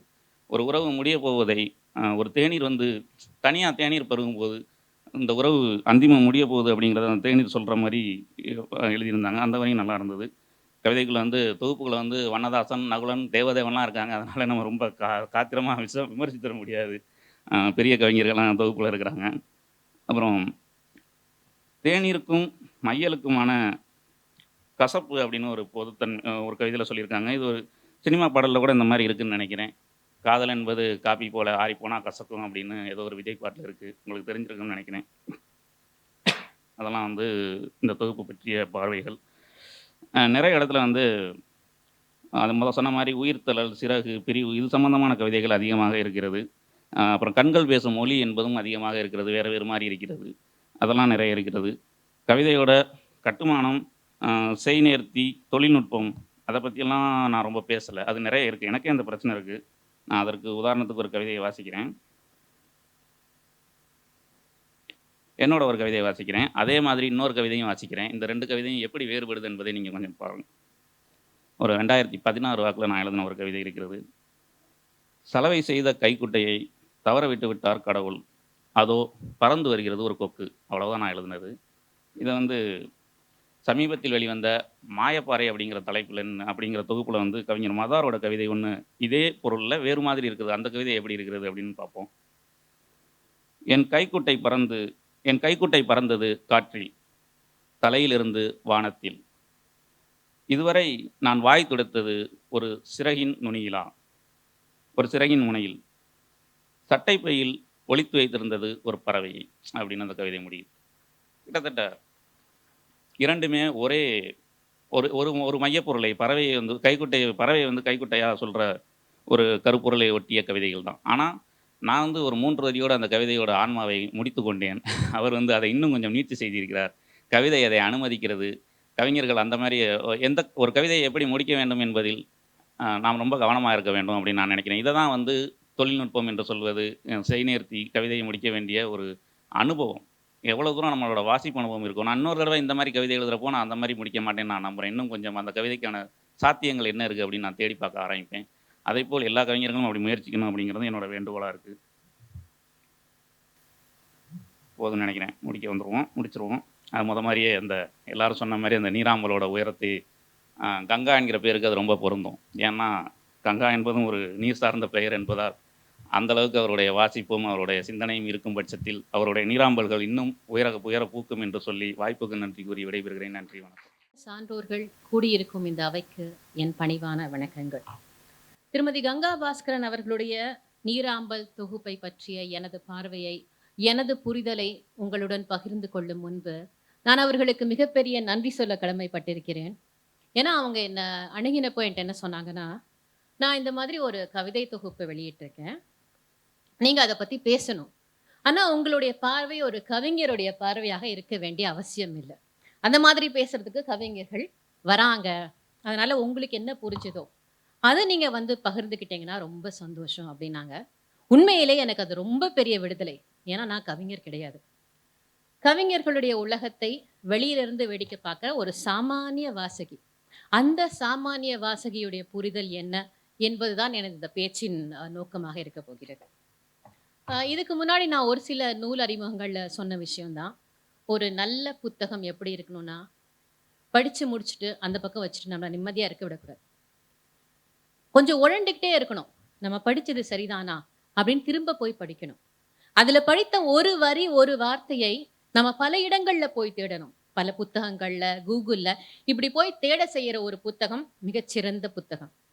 அந்த வகையில நீராம்பலும் ரொம்ப சிறந்த புத்தகம். நிறைய தேட வைக்குது. ஏன்னா மற்ற புத்தகங்கள் நம்மள வெளியே போய் தேட வச்சா இது நமக்குள்ளேயே நம்மளை தேட வைக்குது. அதுதான் இந்த நூலுடைய சிறப்பு.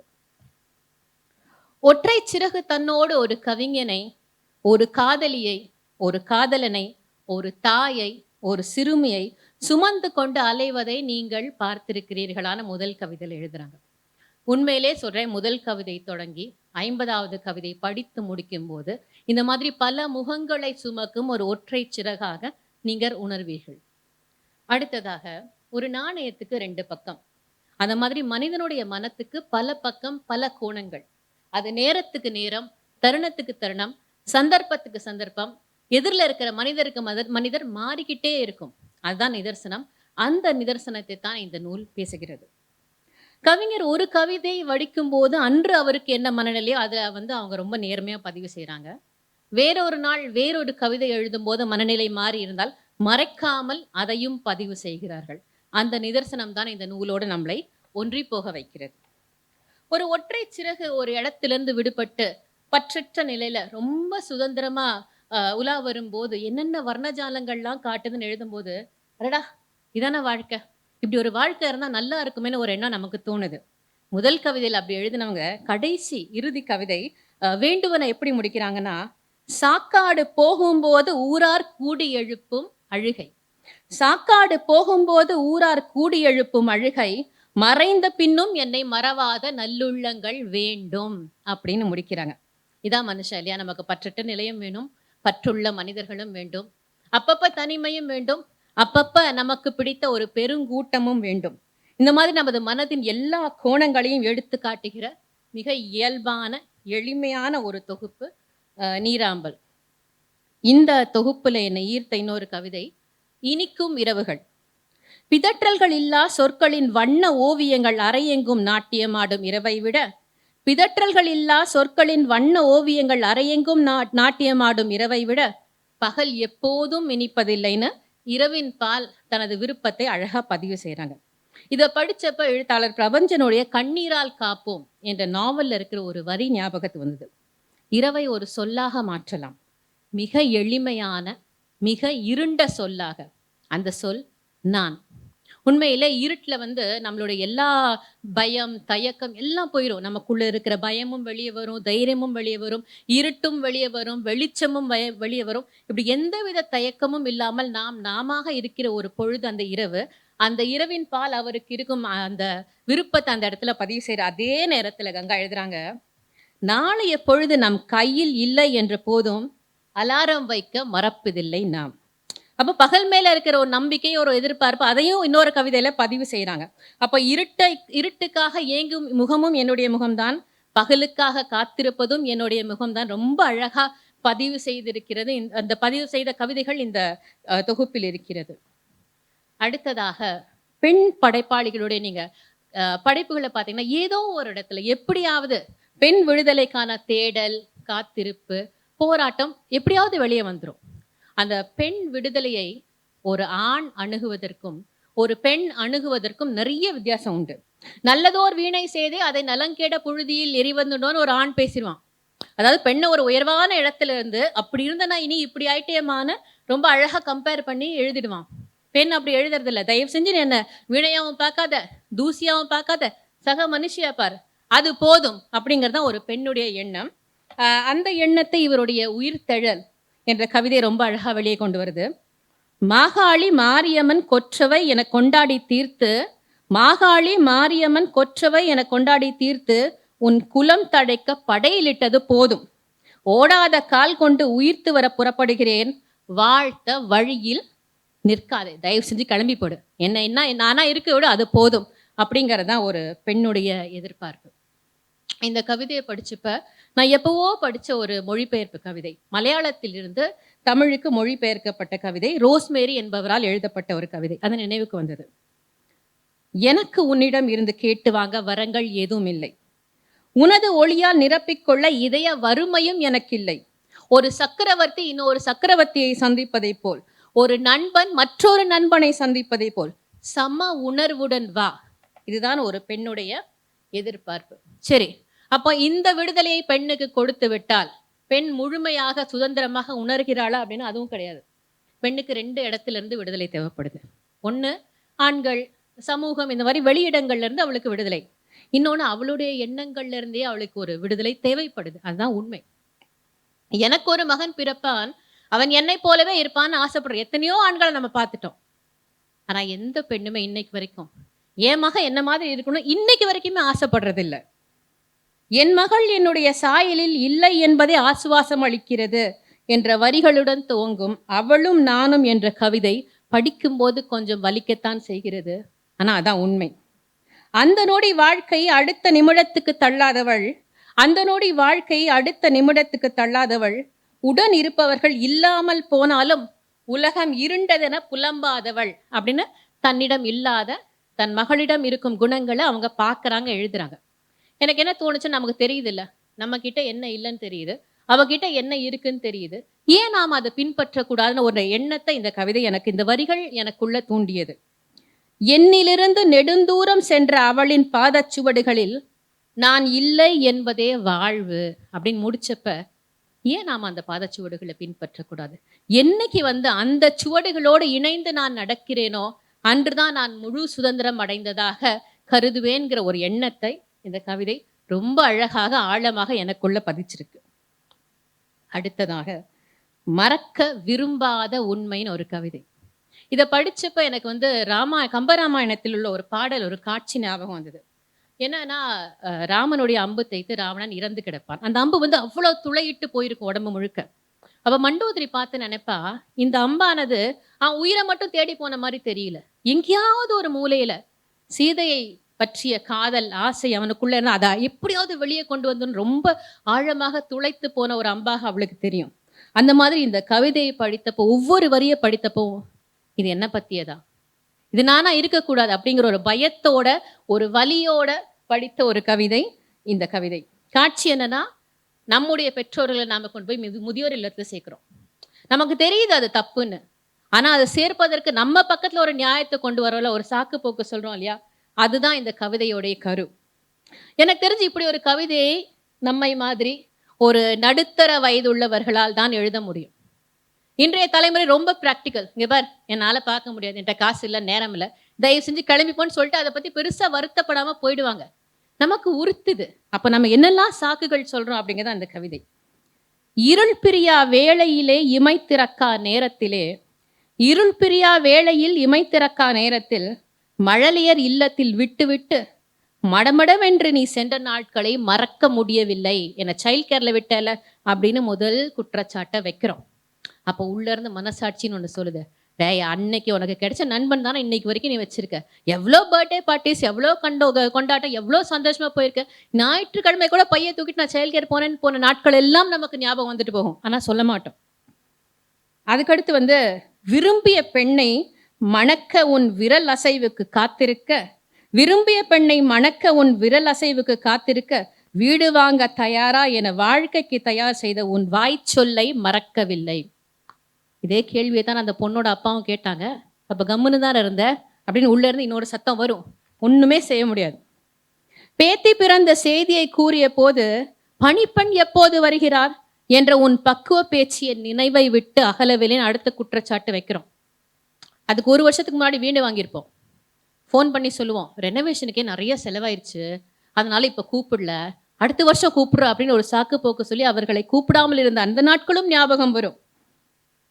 முதியோர் காப்பகத்தில் உன்னை சேர்த்த போது நாளை என் பிள்ளைக்கும் இதுதான் நிலை என்ற உண்மையை மறக்க விரும்பவில்லை அப்படின்னு முடிக்கிறாங்க.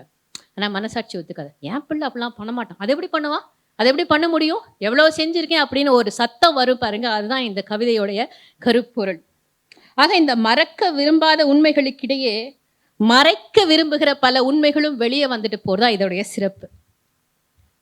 இறுதியாக எழுத்தாளர் ஜெயமோகன் அவர்கள் தங்க புத்தகம்னு ஒரு நெடுங்கதை எழுதியிருப்பார். கதை என்னன்னா, ஒரு புத்த துறவி ஒரு நூலை தேடி ஒரு மடாலயத்துக்கு போவார். அந்த நூல்ல வந்து உலகத்துடைய எல்லா ரகசியங்களும் அடங்கி இருக்கிற ஒரு நூல். ஒரே ஒரு காப்பி தான் இருக்கும், ஒரே ஒரு மடாலயத்துல. எப்படியோ இவர் போயிடுறாரு. அங்க இருக்கிறவங்க என்ன சொல்றாங்கன்னா, நாங்க வந்து புத்தகத்தெல்லாம் உங்களுக்கு குடுக்க முடியாது. வேணா நீங்க பிரதி எடுத்துட்டு போங்க. காப்பி பண்ணிட்டு போங்க அப்படின்னு சொல்லிடுறாங்க. அது ரொம்ப பெரிய புத்தகம். ஒரே நாள்ல பிரதி எடுக்க முடியாது. அப்ப இந்த நபர் என்ன பண்றாருன்னா, தினம் கொஞ்சம் கொஞ்சமா காப்பி பண்றாரு. உதாரணத்துக்கு ஒரு நாளைக்கு ஒரு 20 பக்கம் எழுதுறான்னு வச்சுக்கோங்களேன்.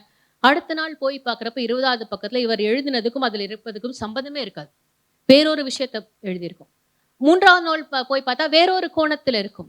அப்படியே கடைசி வரைக்கும் அவரால அத முழுமை செய்யவே முடியாது. அந்த நாவல் ஏன் ஞாபகம் வந்ததுன்னா, இது ஒரு சின்ன புத்தகம். நீராம்பல்ங்கிற ஒரு 50 கவிதைகளை கொண்ட ரொம்ப சின்ன புத்தகம். ஆனா ஒரு முறை படிக்கும் போதும் நம்முடைய கோணம் மாறிக்கிட்டே இருக்கதான் இந்த புத்தகத்துடைய சிறப்பு. ரொம்ப எளிமையான, ஆனால் ரொம்ப ஆழமான, அழுத்தமான கருத்துக்களை கொண்ட நமது மனதின் ஆழத்தையும் அகலத்தையும் விரிவுபடுத்துகிற ஒரு நூல் இந்த நீராம்பல். இதை பற்றி பேச கிடைத்த வாய்ப்புக்கு நன்றி கூறி விடைபெறுகிறேன். நன்றி, வணக்கம். என்னும் நிலையில் அடுத்த கட்டத்திற்கு உயர்கிறார். சரி, இதனைத் தொடர்ந்து எல்லா முகமூடிகளுடனே உன் வாசலுக்கு வருகிறேன், எந்த முகமூடியில் என்னை ஏற்றுக்கொள்வதாய் உனக்கு உத்தேசம் என்னும் கவிதைக்கு சொந்தக்காரர் அறிமுக உரையை நிறைவு செய்யவிருக்கிறார் திரு முகமது ரியாஸ். இவர் அத்தர், சிகரி மார்க்கம் என 2 சிறுகதை தொகுப்புகளை வெளியிட்டுள்ளார். இவருடைய சிறுகதைகளில் ஒன்றான முளரி மலையாளத்தில் மொழிபெயர்க்கப்பட்டு அவரின் நேர்காணலுடன் மாத்ருபூமி இதழில் வெளியானது. இந்தோனேசியா, மலேசியா இஸ்லாமிய தமிழர்களின் வாழ்வியலும் நிலங்களும் தமிழ் புனை உலகத்திற்கு புதிது என்னும் வகையில் இவருடைய எழுத்துக்கள் பெரும் வரவேற்பை பெற்றுள்ளன. மேலும் இவர் தம் ஃபேஸ்புக் பக்கத்தில் கவிதைகளும் எழுதி வருகிறார். இனி நீராம்பல் குறித்த இவர் பார்வையை பகிர்ந்து கொள்ள வருகிறார் திரு முகமது ரியாஸ்.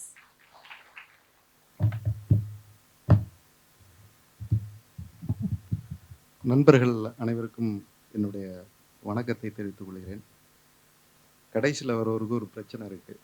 என்னென்னா, எல்லாம் நம்முடைய குரூப்புகளை எல்லாத்தையுமே பேசிடுவாங்க. ஒரு கவிதை கூட இருக்குது, கடைசியாக பிறந்தவனுக்கு எதுவுமே கிடைப்பதில்லை, அண்ணனுடைய சட்டை, அக்கா மிச்சம் வைத்த சோறு, நடு அண்ணாவுடைய பென்சில், இப்படி தான் கிடைக்கும். அதனால் நம்முடைய குறிப்புகளை எல்லாத்தையுமே பேசிட்டாங்க. இருந்தாலும் நான் இந்த கங்காவுக்கு இந்த தொகுப்பு ரொம்ப முக்கியமான தொகுப்பு. என்னென்னா, அவருடைய தந்தை இறப்புக்கு பிறகு இது ஒரு முக்கியமான நிகழ்வில் அவர் இருக்கிறாருன்னு நான் நினைக்கிறேன். இசையுடைய ஒரு கவிதை இருக்கு. அது என்னன்னா, உன் தலையை நீயே தான் வெட்டி மடியில் வைத்து கொண்டு வருடி கொள்ள வேண்டும் அப்படின்னு ஒரு கவிதை இருக்கு. அது என்னன்னா, நமக்கு நாமளே சமாதானம் சொல்லிக்கிறது. வாழ்க்கை ரொம்ப போர் அடிக்கிறப்போ நமக்கு நாமே ஒரு சமாதானம் சொல்லிக்கிறது தான் ஒரு வகையான கவிதையில் ஒரு வகையான அணுகுமுறை. நான் அந்த மாதிரி தான் பார்க்குறேன். கங்காவுடைய கவிதைகள் யாருக்கும் சமாதானம் சொல்கிறதில்ல, மாறா அவருக்கு அவரே சொல்லி கொண்ட சமாதானம் அப்படின்னு நான் நினைக்கிறேன். கவிதையில் இது எந்த வகையான கவிதைகள் அப்படின்னு சொல்லி நம்ம பார்த்தோம்னா, ஒரு எளிமையான மொழியை கொண்ட கவிதைகள். அதில் அவர் முகப்பிலே சொல்லிடுறாரு, படிமங்கள் இல்லாத கவிதைன்னு சொல்லிடுறாரு. ஸோ அதனால் அதில் பெரிதாக நம்ம அலட்டி கொள்ள தேவையில்லை. இந்த கவிதைகளில் ரொம்ப எளிமையான பண்டத்தை கொண்டு, எளிமையான சொற்களை கொண்டு எளிய மனங்களை படம் பிடிச்சு காட்டிருக்காருன்னு நான் நினைக்கிறேன். இந்த கவிதைகளில் ஒரு ஓர்மை இருக்குது. அதாவது ஒரு தொகுப்பாக நிறைய பேர் பேசினாங்க, நீராம்பல் பற்றி எல்லாம் பேசினாங்க. அவர் படிமம் இல்லைனாலும் இந்த கவிதையில் ஒரு படிமம் இருக்குது. என்னென்னா, அவர் ஒரு மலரை பற்றி சொல்கிறார் நீராம்பல். அது இரவுல சொன்னாங்க, இரவுல பூக்கக்கூடிய ஒரு மரம், பகல்ல அது சுருங்கிக்கணும். நான் இந்த கவிதைகளை படித்தப்போ ஒரு கவிதைகளுக்கு பின்னாடி இருக்கக்கூடிய கவிஞனின் மனநிலை ஒன்று இருக்குது. இவர் இது எங்கிருந்து இதை எழுதுறாரு, எங்கிருந்து வராரு அப்படின்னு சொல்லி பார்த்தோம்னா, இதுக்கு பின்னாடி இந்த சிங்கப்பூர் இருக்குது. என்னென்னா, சூஃபி சொல்லாடலில் முராக்கபான்னு ஒரு வார்த்தை இருக்குது. முராக்கபானா சூஃபிகள் என்ன பண்ணுவாங்கன்னா, தான் கடந்து போன மனிதர்களை, நண்பர்களை, காலங்களை என்ன பண்ணுவாங்கன்னா, இரவுகளில் உட்கார்ந்து என்ன பண்ணுவாங்கன்னா, குறிப்பாக துருக்கி இஸ்தான்புல்ல இருக்கக்கூடிய ஒரு பழமையான பள்ளியில் சூஃபிகள் வந்து ஒரு பயிற்சி என்னன்னா, தன்னுடைய முட்டிக்குள்ள வந்து தன்னுடைய காலை விட்டு கொண்டு முராக்கபா செய்வார்கள்னு சொல்லி ஒரு குறிப்பு இருக்கு. ரொம்ப நேரம் செய்வாங்க. அது என்னன்னா, கடந்த காலங்களை வந்து மீட்டி பார்க்கறது. கங்கா அப்படித்தான் நான் நினைக்கிறேன். அவருடைய வாழ்க்கையை ஒரு ஒரு மீட்டி பார்க்கக்கூடிய ஒரு விஷயமா பார்க்குறேன். இந்த கவிதைகளில் இருக்கக்கூடிய ஒரு ஓர்மை என்னன்னா, இரவு தான். இரவுல வந்து இவர் வந்து நான் நினைக்கிறேன், ஆக்சுவலாக கவிதைக்கு பின்னாடி போகணும், கவிஞருக்கு பின்னாடி போகக்கூடாது. ஆனால் நான் கங்காவை பின்தொடர்ந்தது இந்த கவிதைகளில். அவர் என்னன்னா, அவருடைய இரவு முக்கியமாக வேலைக்கு போயிட்டு வந்து அவர் இரவுல படுக்கைக்கு முன்பாக எழக்கூடிய எல்லா எண்ணங்களையுமே எழுதியிருக்கிறாருன்னு தான் நான் நினைக்கிறேன். ஏன்னா இரவு அதிகமாகவே வருது இந்த கவிதைகளில் பார்த்தோம்னா, இரவு அதிகமாக வருது. பதிலளிக்க முடியாத குறுந்தகவல்கள், மெசேஜ்களை பற்றி பேசுகிறாரு, சமூக ஊடகங்களை பற்றி பேசுகிறாரு. இன்னும் சொல்லப்போனால் குடும்பங்களில் இருக்கக்கூடிய சிக்கல்களை பற்றி பேசுகிறாரு.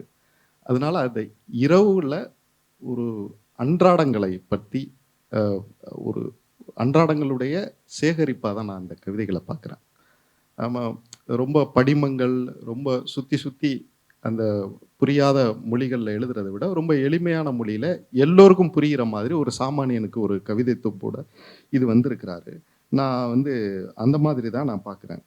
இந்த கவிதையை எப்படி வாசிக்கலாம் அப்படிங்கிறதுக்குரிய எல்லாம், ஏன்னா எல்லாரும் கவிதையை பற்றி யாழிசை பேசினாரு, எப்படி இருக்குன்னு சொல்லி அதில் இருக்கக்கூடிய கவிஞர்களை பற்றி பேசினாரு.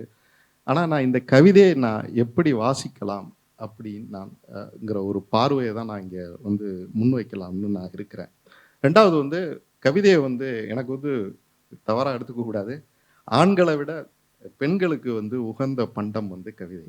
அவங்க வந்து ரொம்ப சாமர்த்தியமாக அந்த கவிதைகளை வந்து எல்லாத்தையுமே ஒழிச்சுவாங்க. மௌலானா ரூமி ரஹமத்துல்லாஹி அலைஹியுடைய ஒரு மஸ்னவியில் ஒரு கவிதை இருக்குது, ரொம்ப அழகான கவிதை. யூசுஃப்னு சொல்லி ஒரு தீர்க்கதரிசி இருந்தார். அவருடைய அழகு ரொம்ப பிரமாதமான அழகு. அவருடைய அழகை பற்றி பிரமிக்கையில் வந்து எப்படின்னா, அவரை நடக்க விட்டு ஒரு 17-20 பெண்களை ஆப்பிளையும் கத்தியையும் கையில் கொடுத்து நடக்க விடுவாங்க. நடக்க விடுறப்போ அவர்களே அறியாமல் ஆப்பிளை வெட்டுவதற்கு பதிலாக அவருடைய கையை வெட்டி கொள்வார்கள். அந்த அளவுக்கு ரொம்ப பிரமாதமான ஒரு அழகுக்கு சொந்தக்காரர் யூசுஃப். யூசுஃபை வந்து ஜுலைஹா வந்து காதலிக்கிறாங்க. அந்த காதலிக்கிற விஷயத்தை வந்து கவிதையில் மௌலானா ரூமி பெண்ணுடைய ஒரு இதிலிருந்து எப்படி சொல்கிறாருன்னா, மனச்சிதைவு உடைவு பற்றி எழுதுறதுல ஒரு சாப்டர் வந்து கவிஞர்களை பற்றி எழுதுறாரு. கவிஞர்கள் வந்து இந்த சமூகத்தில் வந்து கிட்டத்தட்ட ஒரு மனோதத்துவியல் நிபுணர் அளவுக்கு வந்து மனிதர்களுடைய மனங்களை பற்றி அறிகிறார்கள். அதனால சமூகத்தில் நம்ம வந்து ஒரு பெண்கள் கவிதை எழுத வரப்போ ரொம்ப சமூக அக்கறையுடனும் பொறுப்புணர்வுடன் வந்து நம்ம வந்து அதை அணுகணும்னு நான் நினைக்கிறேன். ஏன்னா அவங்க வந்து அவங்க வாழ்க்கையை தான் அவங்க திரும்ப திரும்ப சொல்ல வராங்க. அதனால அந்த அந்த மனசிதைவு உடைவு வந்து ஒரு இங்கு வாழக்கூடிய நிலத்துடைய பெண்களுடையிலிருந்து ஒரு குரல் நமக்கு வருது. ஸோ இந்த காலம், இந்த நிலம் வந்து பிரதிபலிக்கிறதா நான் நினைக்கிறேன். ரெண்டாவது வந்து இவர் வந்து இந்த கவிதைகளில் வந்து படிமங்கள் இல்லைன்னு சொல்லிட்டு இருந்தார். ஆக்சுவலாக வந்து படிமங்கள் இருக்குது. ஆக்சுவலாக ஒரு இடத்துல வந்து கங்காவை நான் வந்து அடையாளம் கண்ட இடம் ஒன்று இருக்குது. அதாவது உலக இன்பம் துய்ப்பவர்கள் உதிர்ந்த மலரில் தன்னை எப்போதும் துய்ப்பதில்லை அப்படின்னு சொல்லி இருக்கு. ரெண்டாவது சிங்கப்பூர் பற்றி ஒரு படிமம்ங்கிறது ஒரு குறியீடு கவிதைகளில் ரெண்டு விதமான குறியீடு இந்த கவிதைகளில் பார்த்தேன். ஒன்றாவது வந்து கைவிடப்பட்ட தேநீர் அப்படிங்கிற ஒரு விஷயம் வந்து ஒன்று. அப்புறம் வந்து உதிர்ந்த மலர். இது ரெண்டும் வந்து நீங்கள் வந்து சிங்கப்பூரில் அடிக்கடி பார்க்கலாம். ஒரு ரெஸ்டாரண்ட்டை தாண்டி போகிறப்ப ஒரு டேபிளில் ஒரு தேநீர் இருக்கும். அது வந்து காலளவு, அரையளவு, முக்காலளவு, சில நேரம் முழு அளவு கூட இருக்கும். நான் சில நேரங்களில் நினைக்கிறது, எந்த அவசரத்தில் மனிதர்கள் இந்த தேநீரை விட்டு போயிருப்பாங்க. அது அளவை பொறுத்து மாறுபடும். ஒருத்தருக்கு வயிறு அப்செட்டாக இருக்கலாம் குடிச்சிட்டு, அப்படியே போட்டு ஓடி இருப்பார். இன்னொருத்தர் வந்து முழுமையாக அதை ரசித்து குடிச்சிருக்கலாம், அது காலி கோப்பையாக இருக்கும். அதனால அளவை பொறுத்து மனிதர்களின் மனநிலை மாறுகிறது. இது வந்து சிங்கப்பூருடைய ஒரு முக்கியமான குறியீடு, கைவிடப்பட்ட தேநீர் அது ரெஸ்டாரண்ட்டில். ரெண்டாவது உதிர்ந்த மலர். உதிர்ந்த மலர் வந்து நம்ம வந்து எப்போதுமே நம்ம வீட்டுக்கு போகும்போது நிறைய மலர்கள் வந்து உதிர்ந்து தான் கிடக்கு. நான் வந்து ஒருபோதுமே வந்து அதை வந்து ஒரு இணக்கமாக அதை வந்து பார்த்ததில்ல. அந்த மலர் வந்து ஏன் உதிர்ந்தது, என்ன காரணம், இது வந்து ஒரு ஒரு மாதிரியான குறியீடு. என்னென்னா, நம்ம வீட்டுக்கு வந்து ஹெச்டிபியில் போகிறப்ப கீழே ஒருவர் இறந்துருப்பார், அதை பற்றி நமக்கு பிரஜை இல்லை. ஏன் அவர் இறந்துருப்பார், யார் இறந்துருக்கா அப்படின்னு கூட 3 நாள் அந்த வேக்கப்பில் கூட போய் நம்ம ஒரு தடவை கூட அவர் புகைப்படத்தை நம்ம பார்த்துருக்க மாட்டோம்.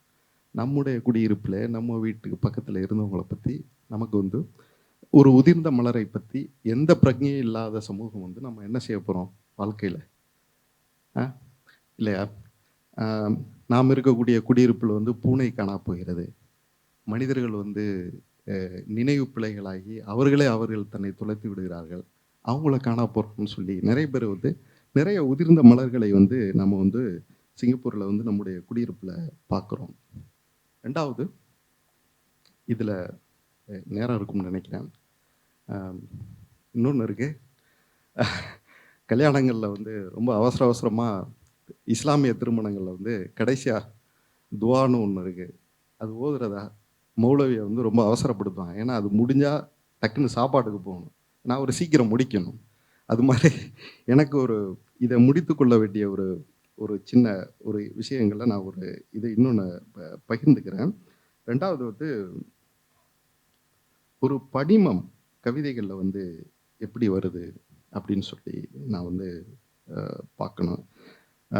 கங்காவை வந்து எனக்கு வந்து கவிதை தொகுப்பு போட்டிருக்காரு அப்படின்னு சொன்னப்போ எனக்கு வந்து கங்கா வந்து ஒரு சைவ மரபுக்கு மேலே சிவன் மேலே ஒரு பக்தராக இருக்கக்கூடியவராக எனக்கு தெரியும். நான் அப்போது நினச்ச ஒரு காரைக்கால் அம்மையார் அந்த மாதிரி ஒரு இல்லை ஒரு திருமாலை பற்றி பாடக்கூடிய பாடல்கள் மாதிரியோ இல்லை அந்த மாதிரி ஏதாவது எழுதிட்டு வருவார்னு பார்த்தா அவர் முற்றிலும் வந்து ஒரு வேறு ஒரு இதாக வந்து வந்திருக்கிறாரு. அப்போ நான் கூட நினச்சேன் கங்கா வந்து ஒரு ராபியா பசரியா சூஃபி ஞானி அதுபோல் ஏதாவது எழுதியிருப்பாரான்னு கூட நான் பார்த்துட்டு இருந்தேன். எதுவுமே இல்லை, அவர் வந்து பூரணமாக அப்படி அவருடைய மனதை வந்து இந்த கவிதைகளில் வைத்திருக்காரு. இந்த படிமங்கள் வந்து ஒரு சின்ன இன்ட்ரோ நான் கொடுத்துட்றேன். படிமங்கள் வந்து மத்திய காலங்களில் வந்து மெடிவல் ஏஜஸில் வந்து இந்த படிமங்கள் வந்து உருவாகிச்சு. துருட்ஸ்னு ஒரு பழங்குடிகள் வந்து அயர்லாந்தில் இருந்தாங்க. அவங்க வந்து கிறிஸ்துவத்துக்கு முன்னாடி இருந்தவங்க. அவங்க வந்து என்ன பண்ணாங்கன்னா ஓக் மரங்கள் அவங்களுடைய குடியிருப்புகள் அதிகமாக இருக்கும். அந்த ஓக் மரங்கள் வந்து 1000 காலத்துக்கு மேலே வளரக்கூடிய மரங்கள். அதுதான் நம்ம படிமம் நினச்சிட்டு இருப்போம். இல்லை, அதில் ஒரு மிஸ்டில் டோன்னு ஒரு கொடி வந்து படர ஆரம்பிக்கும். அந்த கொடி எப்படின்னா, எங்கெல்லாம் வந்து வளப்பமான 1000 ஆண்டுகள் வளரக்கூடிய மரங்கள் இருக்கோ அதையெல்லாம் பின்னி கொண்டு வந்து அந்த மிஸ்டில் டோ கொடி இருக்கும். ஒரு ஓக்கு மரம் 1000 காலம் மறந்துட்டாலும் அந்த கொடி என்ன பண்ணுன்னா இன்னொரு ஓக்கு மரத்துக்கு போயிடும். அந்த பசுமையை வந்து என்ன பண்ணுறாங்கன்னா ஆன்மீக குறியீடாக வந்து அந்த துருத் பழங்குடியினர்கள் வந்து அந்த தங்களுடைய சமய பிரதிகளில் வந்து யூஸ் பண்ணுறாங்க. ஸோ படிமங்கள் வந்து இறைவனை பற்றிய குறியீடு, ரகசியங்களை, சங்கேத குறியீடு, தன்னுடைய வாழ்க்கையை பற்றிய குறியீடு, இப்படியெல்லாம் தாண்டி தாண்டி நிறைய வந்தது.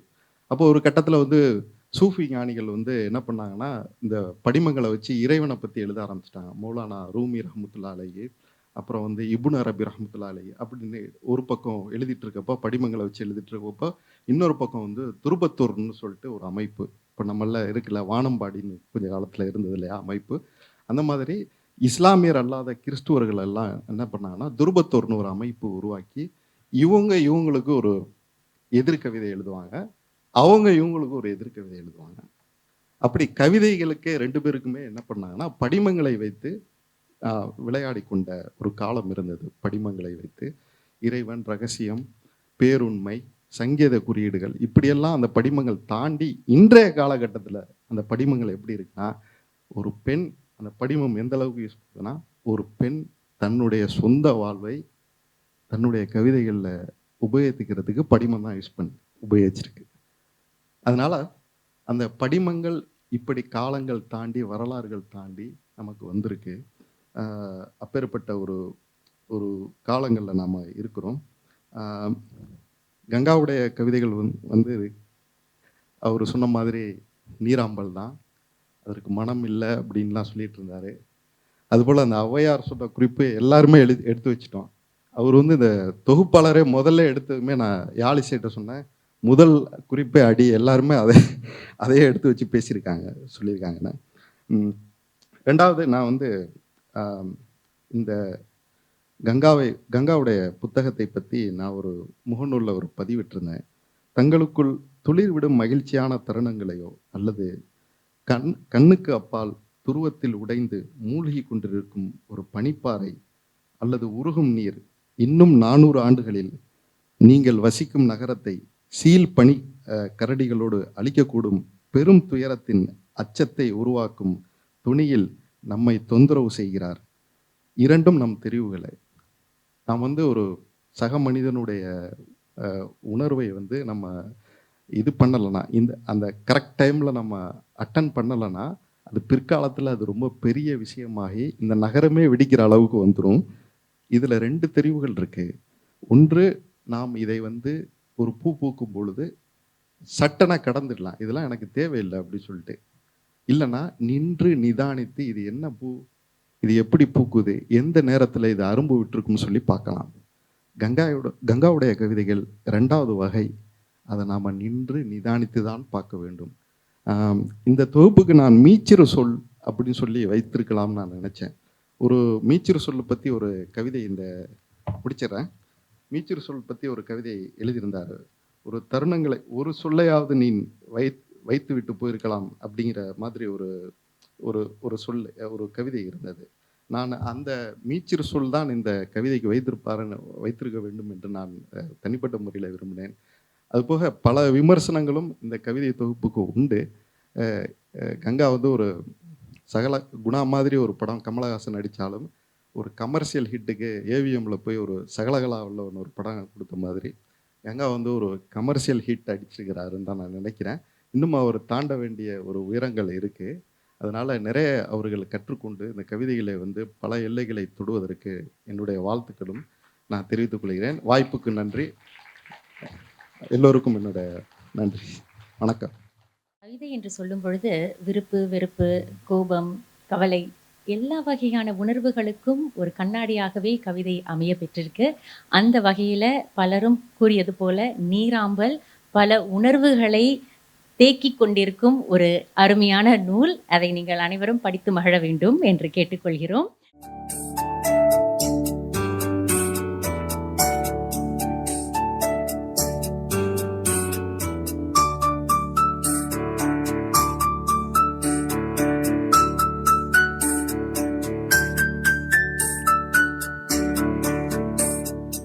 உறவுகள் தொடர்கதை, உணர்வுகள் சிறுகதை, ஒரு கதை என்றும் முடியலாம், முடிவிலும் ஒன்று தொடரலாம், இனியெல்லாம்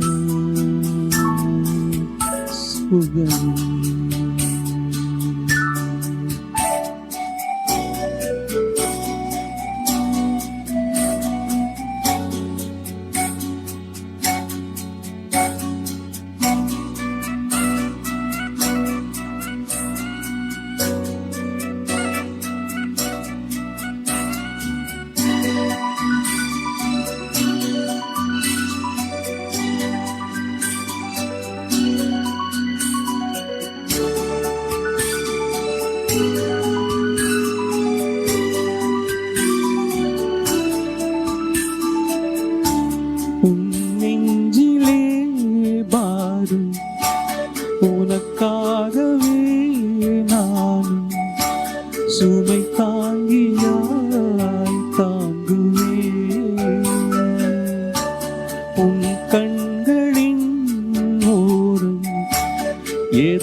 புது அழகில் நாமும் இணையலாம்.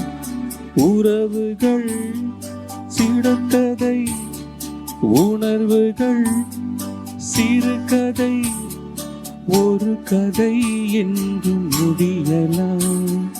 முடிவிலும் ஒன்று தொடரலாம். இனியெல்லாம் சுகம்.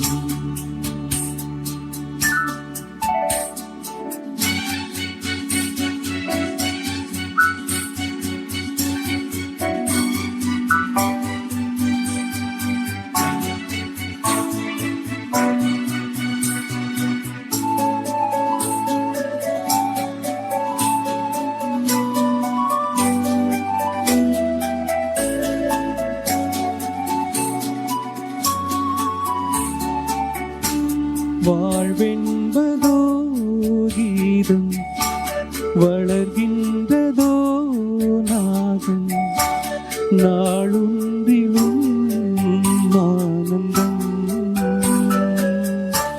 நீ கண்டதோ துன்பம், இனி வாழ்வெல்லாம் இன்பம்.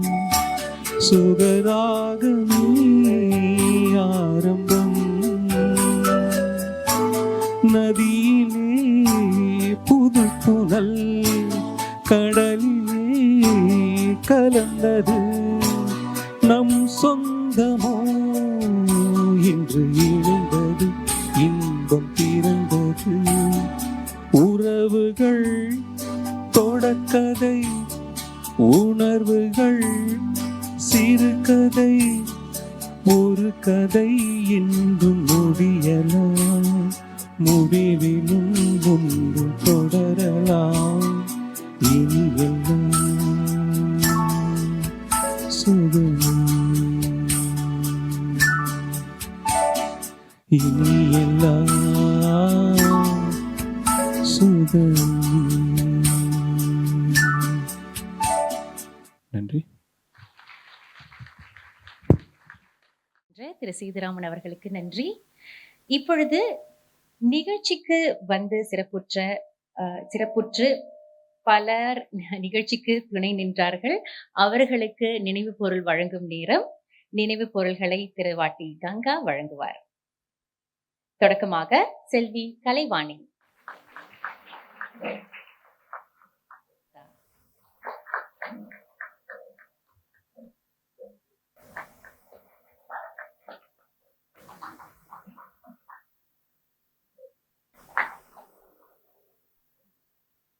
தேவகி ரவிச்சந்திரன்.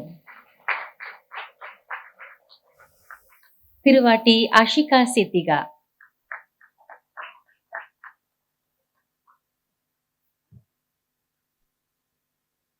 சித்ரா தணிகவேல். செல்வி மீரா. நிறைவாக எனக்கும் வழங்குவதாக கங்கா சொல்லியிருந்தாங்க. நிகழ்ச்சியை ரொம்ப அழகா நெறியாழ்கை செய்த ரத்யாவிற்கு, சகல ரத்யாவுக்கு நன்றி. சரி, இப்பொழுது நன்றி திருவாட்டி கங்கா. இப்பொழுது ஏற்புரையும் நன்றியுரையும் இதை வழங்க திருவாட்டி கங்கா அவர்களை அழைக்கிறோம். எண்ணிய முடிதல் வேண்டும், நல்லவே எண்ணல் வேண்டும், திண்ணிய நெஞ்சம் வேண்டும், தெளிந்த நல்ல அறிவு வேண்டும், பண்ணிய பாவம் எல்லாம் பரிதி முன் பணியைப் போல நன்னிய நின்முன் இங்கு நசித்திடல் வேண்டும் அன்னாய். பாரதியின் வரிகளுடன் உங்கள் அனைவரையும் வணங்குகிறேன். இந்த உட்லண்ட்ஸ் வட்டாரத்துக்கும் எனக்கு ரொம்ப நெருங்கிய தொடர்பு இருக்குது. என்னென்னா, நான் சிங்கப்பூரில் 2001 வந்தேன். நான் முதல்ல பணிபுரிந்த இடம் உட்லண்ட்ஸ் வட்டாரம். எனக்கு முதல்ல நட்பு கிடைத்த இடம் உட்லண்ட்ஸ் வட்டாரம். அந்த வகையில் என்னுடைய முதல் நூலும் இந்த வட்டாரத்தில் வெளியாகிறதுல எனக்கு இரட்டிப்பு மகிழ்ச்சி. அதை விட இன்னொரு சிறப்பு என்னன்னு பார்த்தீங்கன்னா, இன்னைக்கு உட்லண்ட்ஸ் வட்டாரத்தில் இருக்க சிவகிருஷ்ண ஆலயத்தில் கும்பாபிஷேகம். இந்த இடத்த நான் பதிவு செய்யும்பொழுது, அதாவது எனக்கு இந்த இடம் வேணும்னு நான் சொல்லும்பொழுது 9ஆம் தேதியெல்லாம் குறித்து எல்லாம் பதிவு செய்த பிறகு தான் அன்னைக்கு இங்கே கும்பாபிஷேகம் அப்படிங்கிறது எனக்கு தெரிய வந்தது. உண்மையிலே பயந்தேன். கும்பாபிஷேகம் போது எல்லாரும் அங்கே போவாங்களே, நமக்கு வருவாங்களா? இது பெரிய இடம். ஒரு 2 சீட்டுக்கு அப்புறம் நிரம்பலைன்னா உண்மையிலே அது பார்க்கும்போது எப்படி இருக்கும், மேலே உட்காந்துருக்கவங்க அவ்வளோ தயார் பண்ணிட்டு வந்திருப்பாங்க அப்படின்னு ஓரத்தில் ஒரு பயம் இருந்தது. அதுக்கப்புறம் நினச்சேன், கண்டிப்பாக கங்காவை நேசிக்கிறவங்க வருவாங்க. நான் கவிதையை நேசிக்கிறவங்கன்னு சொல்லலை, கங்காவை நேசிக்கிறவங்கன்னு சொன்னேன். காரணம் என்னன்னா, கங்கா தான் கவிதை.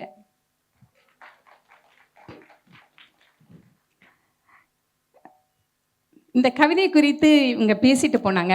இந்த மேடை நீங்கள் பார்க்கலாம், ஒவ்வொருத்தரும் வேறு வேறு தளங்களில் இயங்குபவர்கள். நான் கவிதை குறித்து மட்டும் சொல்லலை, அவங்களுடைய வேலைகள் குறித்தும் சொல்கிறேன். வேறு வேறு தளங்களில் இயங்குறவங்க. அவங்க 4 பேருமே வேறு வேறு விதமாக தான் பேசிட்டு போனாங்க. அந்த கவிதை நூலை குறித்து எல்லாருமே அவங்களுடைய கருத்துக்களே பேசிட்டு தான் போனாங்க. நான் யாழிசை பக்கத்தில் உட்காரும்போது பார்த்தேன், அவர் நிறைய ஸ்டிக்கர் ஒட்டிட்டு இருந்தார். ஆஹா, இன்னைக்கு ஏதோ பெரிய ஆப்பு இருக்கு எனக்கு அப்படின்னு நினச்சிக்கிட்டே தான் உட்காந்தேன். ஏன்னா எனக்கு தெரியும், ரியாஸும் யாழிசும் நிறைய கவிதைகளை பற்றி படிச்சுக்கிட்டே இருப்பாங்க, நிறைய எழுதுவாங்க. அவங்களது எப்பவுமே விமர்சன பார்வையாக தான் இருக்கும். அந்த பார்வையோடு தான் இங்கே வருவாங்க அப்படின்னு நான் நினச்சேன். என் மேலே இருக்க அன்பால் அதை கொஞ்சம் குறைச்சிக்கிட்டாங்கன்னு தான் நான் நினைக்கிறேன். உண்மையிலேயே அப்படி தான் நினைக்கிறேன். ஏன்னா என்னுடைய கவிதைகள் மிக மிக எளிய சொற்களில் எளிமையாக புரியும்படியாக நான் எழுதியிருக்கேன். ஸோ அதை நீங்கள் பார்த்த உடனே உங்களுக்கு நல்லாவே புரியும். ஸோ அந்த மாதிரி தான் எழுதியிருக்கேன். ஆனால் அவங்களுடைய தளம் வேறு. அவங்களுடைய படிமம் குறியீடெல்லாம் படிக்கணும்னா கொஞ்சம் ஆழமாக படிக்கணும். அந்த அளவுக்கு நான் பயணப்படலை அப்படின்னு சொல்லலாம். நன்றி அப்படிங்கிற சொல் சாதாரணமான ஒரு சொல் கிடையாதுங்க. இவர் சொல்லுவார், வீடு என்பது மிகவும் கனமான ஒரு சொல்லுன்னு சொல்லிட்டு யாழிசை எழுதியிருக்காரு. ஆனால் எனக்கு நன்றிங்கிறது இப்போ ரொம்ப கனமாக இருக்குது. காரணம் என்னென்னா, அது எல்லாம் உங்களுடைய அன்பை தாங்கி வருவதால் எனக்கு அந்த நன்றிங்கிற சொல் ரொம்ப கனமாக இருக்குது அப்படின்னு சொல்ல விரும்புகிறேன். முதல்ல நன்றி சொல்ல விருப்பது என்னுடைய பெற்றோருக்கு. என்னுடைய குடும்பத்தினர் அங்கே இருக்காங்க, என்னுடைய அப்பா அங்கே இருக்காங்க. அதனால் நான் சென்னையில் வைக்கணும்னு நினைத்தது. இன்னொரு காரணம் கவிஞர் சேரன். அவர் தான் இந்த புத்தகம் வருவதற்கு மிகவும் ஊக்கத்தோடு உறுதுணையாக இருந்தவர். அவர் சென்னைக்கு அந்த நேரத்தில் வரேன்னு சொல்லியிருந்தார். அப்போ அதுதான் அவருக்கு நான் தருகின்ற மரியாதை அப்படிங்கிறதால அந்த 2 காரணத்துக்காக நான் சென்னையில் வைக்கணும்னு நினச்சிருந்தேன். ஆனால் இடையில் அப்பா தவறிட்டாங்க. ஆனால் அப்பா தவறினாலும் அந்த இடத்துல எனக்கு அப்பாவாக இருந்து எல்லா உதவிகளையும் செய்தது அன்பழகன் ஐயா.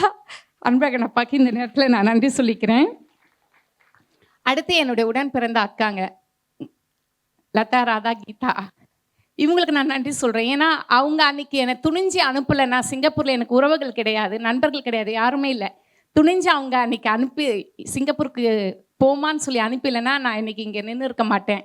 அதனால் அவர்களுக்கு என்னுடைய நன்றி. இதையே நான் சொல்கிறேன்னா, எங்களுடைய சாதாரண குடும்பம், எளிமையான குடும்பம் தான். அப்பா ரிட்டையர்ட் ஆகிட்டாங்க, ஓய்வு பெற்றவர். அவருக்கு அதிக ஓய்வூதியம் கிடையாது. அந்த நேரத்தில் என்னுடைய அக்கா தான் குடும்பத்தை பார்த்துக்கிட்டாங்க. அந்த காலத்தில் ஈராயிரத்தில் நான் வரும்போது 1 லட்சம் கடன் வாங்கி தான் என்னை அனுப்புனாங்க. அப்போ நான் கேட்டேன், ஒருவேளை நேர்முக தேர்வில் நான் தேர்ச்சி அடையலைன்னா இந்த பணம் வீணாக போயிடுமேன்னு. பரவாயில்ல, என் தங்க சிங்கப்பூருக்கு போயிட்டா வந்தான்னு நான் பெருமையாக சொல்லிப்பேன் அப்படின்னு சொன்னாங்க. ஸோ அவங்களுடைய அந்த சொல் என்னை ரொம்ப பாதிச்சுது. ஏன்னா ஒரு தங்கைக்காக இவ்வளோலாம் அக்காங்க செய்வாங்களா அப்படிங்கிறது. இன்றைக்கும் அந்த அன்பை நான் சுமந்துக்கிட்டு தான் நான் அலையிறேன் அப்படின்னு சொல்கிறேன். அவங்களுக்கு என்னுடைய நன்றியை நான் இங்கே சொல்லிக்கிறேன். நான் சிங்கப்பூருக்கு முதல்ல வந்தப்போ எனக்கு தங்குறதுக்கு இடம் வேணும் இல்லையா, யாருமே இல்லைங்கும் போது என்னுடைய கல்லூரியில் படித்த வேறு துறையை செய்த ஒரு தோழி இருந்தாங்க. அப்போ அவங்க சொன்னாங்க, நீ என்னோட தங்கிக்கலாம் அப்படின்னாங்க. அந்த தோழி பிந்து, அவங்களுக்கு நன்றி சொல்லிக்கிறேன். அவங்க 6 மாதத்தில் இந்தியாவுக்கு போயிட்டாங்க. திக்கு தெரியாத காட்டில் நிற்கிற மாதிரி தான் நான் நின்றுட்டு இருந்தேன்.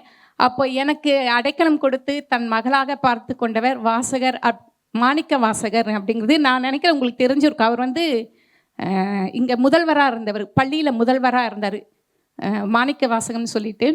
அவர் யாருன்னு பார்த்தீங்கன்னா, என் ஃப்ரெண்டோட பக்கத்து வீட்டில் இருக்கவங்களோட தெரிஞ்சவங்க மூக்க சுற்றி தொடுற மாதிரி இருக்கு இல்லையா, அப்படி ஒருத்தர் என்னை யாருன்னு தெரியாது. ஆனால் நான் படித்து முடித்து வேலையில் சேர்ற வரைக்கும் அடைக்கலம் கொடுத்து தன் மகளாகவே பார்த்துக்கிட்டாரு.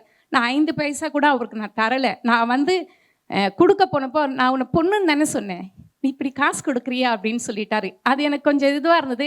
சரி, நம்ம எப்படி சாப்பிட்றது அந்த வீட்டில் இருக்குமேன்ட்டு நான் அவருக்கு தெரியாமல் மார்க்கெட்டுக்கு போகும்போது, அவங்க உதவியாளர் மார்க்கெட்டுக்கு போகும்போது நானும் கூட போய் பொருளெல்லாம் வாங்கிட்டு வந்துடுவேன். அது ஒரு முறை அவருக்கு தெரிஞ்சிடுச்சு. என்ன நீ என்கிட்ட எதுவுமே கேட்கவே மாட்டேன்னு உதவியாளர்கிட்ட கேட்கும்போது அவங்க சொல்லியிருக்காங்க. அப்போ நீட்டாக என்னை நீ படிக்கிற வேலையை மட்டும் பாரு, நீ வேலைக்கு போகும்போது நான் அவங்ககிட்ட வாங்கிக்கிறேன்னு சொன்னார். அந்த உதவி செய்கிற அந்த குணம் அது வந்து இன்றைக்கும் நான் பின்பற்றணும்னு நினைக்கிறேன், பின்பற்றிக்கிட்டு இருக்கேன்னு நான் நம்புகிறேன். அவர் இந்த தருணத்தில் அவர் உலகத்தில் இல்லைனாலும் அவருடைய ஆன்மா என்னை பார்த்துக்கிட்டு இருக்கோம். அவருக்கு நான் நன்றி சொல்ல விரும்புகிறேன். 2023ஆம் ஆண்டு தங்கமுனை போட்டி நடைபெற்றது. அதில் கவிதை பிரிவில் எனக்கு முதல் பரிசு கிடைத்தது. அதன் தொடர்ச்சியாக தேசிய கலைகள் மன்றம் ஒரு தொடர்பு இணைப்பு திட்டத்தை நடத்தினாங்க.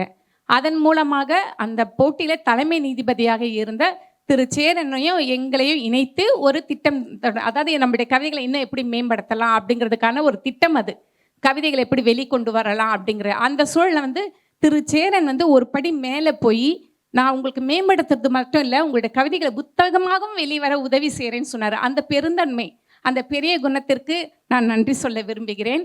ஏன்னா அவர் வந்து என்னுடைய கவிதையில் ஆங்கில சொற்களை மட்டும்தான் மாற்ற சொன்னார், வேற எதுலேயும் அவர் கை வைக்கல. நான் அவர்கிட்ட பேசும்போது சொன்னேன், இதில் நீங்கள் கை வச்சிங்கன்னா அது உங்களுடைய கவிதை. என் கவிதை சரியோ தவறோ புரியுதோ புரியலையோ என் கவிதையாக வெளிவர வேணும், இது மட்டும்தான் நான் உங்ககிட்ட கோரிக்கையாக வைக்கிறேன்னு சொன்னேன். அவர் வந்து ஆங்கில சொற்களை மட்டும் தமிழில் எழுதுங்க, வேற எதுவுமே வேண்டான்னாரு. ஒரு 80 கவிதைகள் அனுப்பினப்போ அவர் சொன்னார், 50 கவிதைகள் போடுங்க போதும், ஏன்னா புத்தகத்தை எடுத்தோன்னே ரொம்ப கனமாக இருந்ததுன்னா படிக்கிறதுக்கு தள்ளி வச்சிடுவாங்க. ஸோ முதல் தொகுதி நீ ஒரு 50 கவிதைகள் போடுமா அப்படின்னாரு. சரின்னு சொல்லிட்டு நானும் அந்த 80லேருந்து 50 கவிதைகளை தேர்ந்தெடுத்து புத்தகமாக போட்டேன். அந்த விதத்தில் திரு சேரனுக்கு நான் நன்றி சொல்ல விரும்புகிறேன். அடுத்தது அவர் மூலமாக தான் எனக்கு காலச்சுவடு அறிமுகம் கிடைத்தது. ஸோ அதனால தான் என்னுடைய முதல் நூல் காலச்சுவடு பதிப்பகத்தின் வெளியீடாக வந்தது. காலச்சுவடு கண்ணனுக்கு என்னுடைய நன்றிகளை இந்த நேரத்தில் நான் தெரிவித்துக்கொள்ள விரும்புகிறேன். இந்த புத்தகத்துக்கு ஒரு சிறப்பு இருக்குங்க. என்னன்னு பார்த்தீங்கன்னா, இந்த புத்தகத்தின் கவிதைகளை பார்வையிட்டு புத்தகமாக கொண்டு வரலான்னு சொன்ன கவிஞர் கன்னட நாட்டை சேர்ந்தவர். அவர் மூலமாக லண்டனை சேர்ந்த ஓவியர் ராஷ்மி அவர்கள் இதற்கு அட்டைப்படம் வடிவமைத்தார். இந்த புத்தகம் பதிப்பிக்கப்பட்டது இந்தியாவில், இதை எழுதிய கங்கா சிங்கப்பூரில். ஸோ இது 4 நாட்டோட ஒரு பிணைப்பாகவும் இந்த நூலை நான் பார்க்குறேன் அப்படின்னு சொல்லலாம். எங்கள் அம்மா அப்பா இறந்த பிறகு நான் ரொம்ப அன்புக்காக ஏங்கினேன். அந்த நேரத்தில் வந்து திலகவதி அம்மாவும் அன்பழகன் அப்பாவும் வந்து சொன்னாங்க, இனிமேல் உனக்கு நான் தான் அம்மா அப்பா அப்படின்னு சொல்லிட்டு சொன்னதோடு நிற்கலை, இன்னைய வரைக்கும் செயல்படுத்திக்கிட்டு இருக்காங்க. நீங்கள் வெளியே பார்த்துருப்பீங்க, அந்த தண்ணி சாக்லேட் அது எல்லாமே வந்து நான் தான் செய்யணும், உனக்கு ஏதாவது நாங்கள் செய்யணும்னு சொல்லிட்டு 2 பேர் செய்து முதல் வரிசையில் காலையிலேயே வந்துட்டாங்க. அவங்க 9 மணிக்கெலாம் வந்து கூடவே இருந்து எல்லா உதவிகளையும் செய்தாங்க. அவங்களுக்கு என்னுடைய நன்றி. இந்த நூல் அறிமுக விழாவை நான் ஜனவரி 19 வைக்கலான்னு இருந்தேன். அப்போ பார்த்தீங்கன்னா புக்கி பஞ்சாங் வட்டாரத்தில் வந்து பொங்கல் விழா, அது வந்து சிங்கப்பூரில் ஒரு குறிப்பிட்ட ஒரு நிகழ்ச்சின்னு சொல்லலாம், எல்லாம் சிறப்பாக நடக்கும். அப்போ அந்த நாளில் அந்த விழா வச்சுட்டு நம்ம மாலையிலே திரும்பவும் வச்சா அது எனக்கும் சிரமம், வரவங்களுக்கும் அது சிரமமாக இருக்குமே, தேதியை மாற்றிடலாம் அப்படின்ட்டு. ஏன்னா இதை நான் சொல்கிறதுக்கு காரணம் என்னென்னா, அடுத்து நம்முடைய சிறப்புரையாற்றிய திரு அன்பு அவர்களை நன்றி சொல்வதற்காக தான். நான் ஒரு 4 முறை தேதியை மாற்றிட்டேங்க. ஒரு முறை கூட முகத்தை சுளிக்கவே இல்லை. என் உதவியாளர்கிட்ட சொல்லுங்கள், என் உதவியாளர்கிட்ட சொல்லுங்கள் அப்படின்னு சொன்னார். ஏன்னா அவர் இருக்கிற அவருடைய பதவிக்கும் வேலை பளுவுக்கும் அவர் சொல்லலாம், பரவாயில்லைங்க என்னால் முடியாது அப்படின்னு சொல்லியிருக்கலாம்.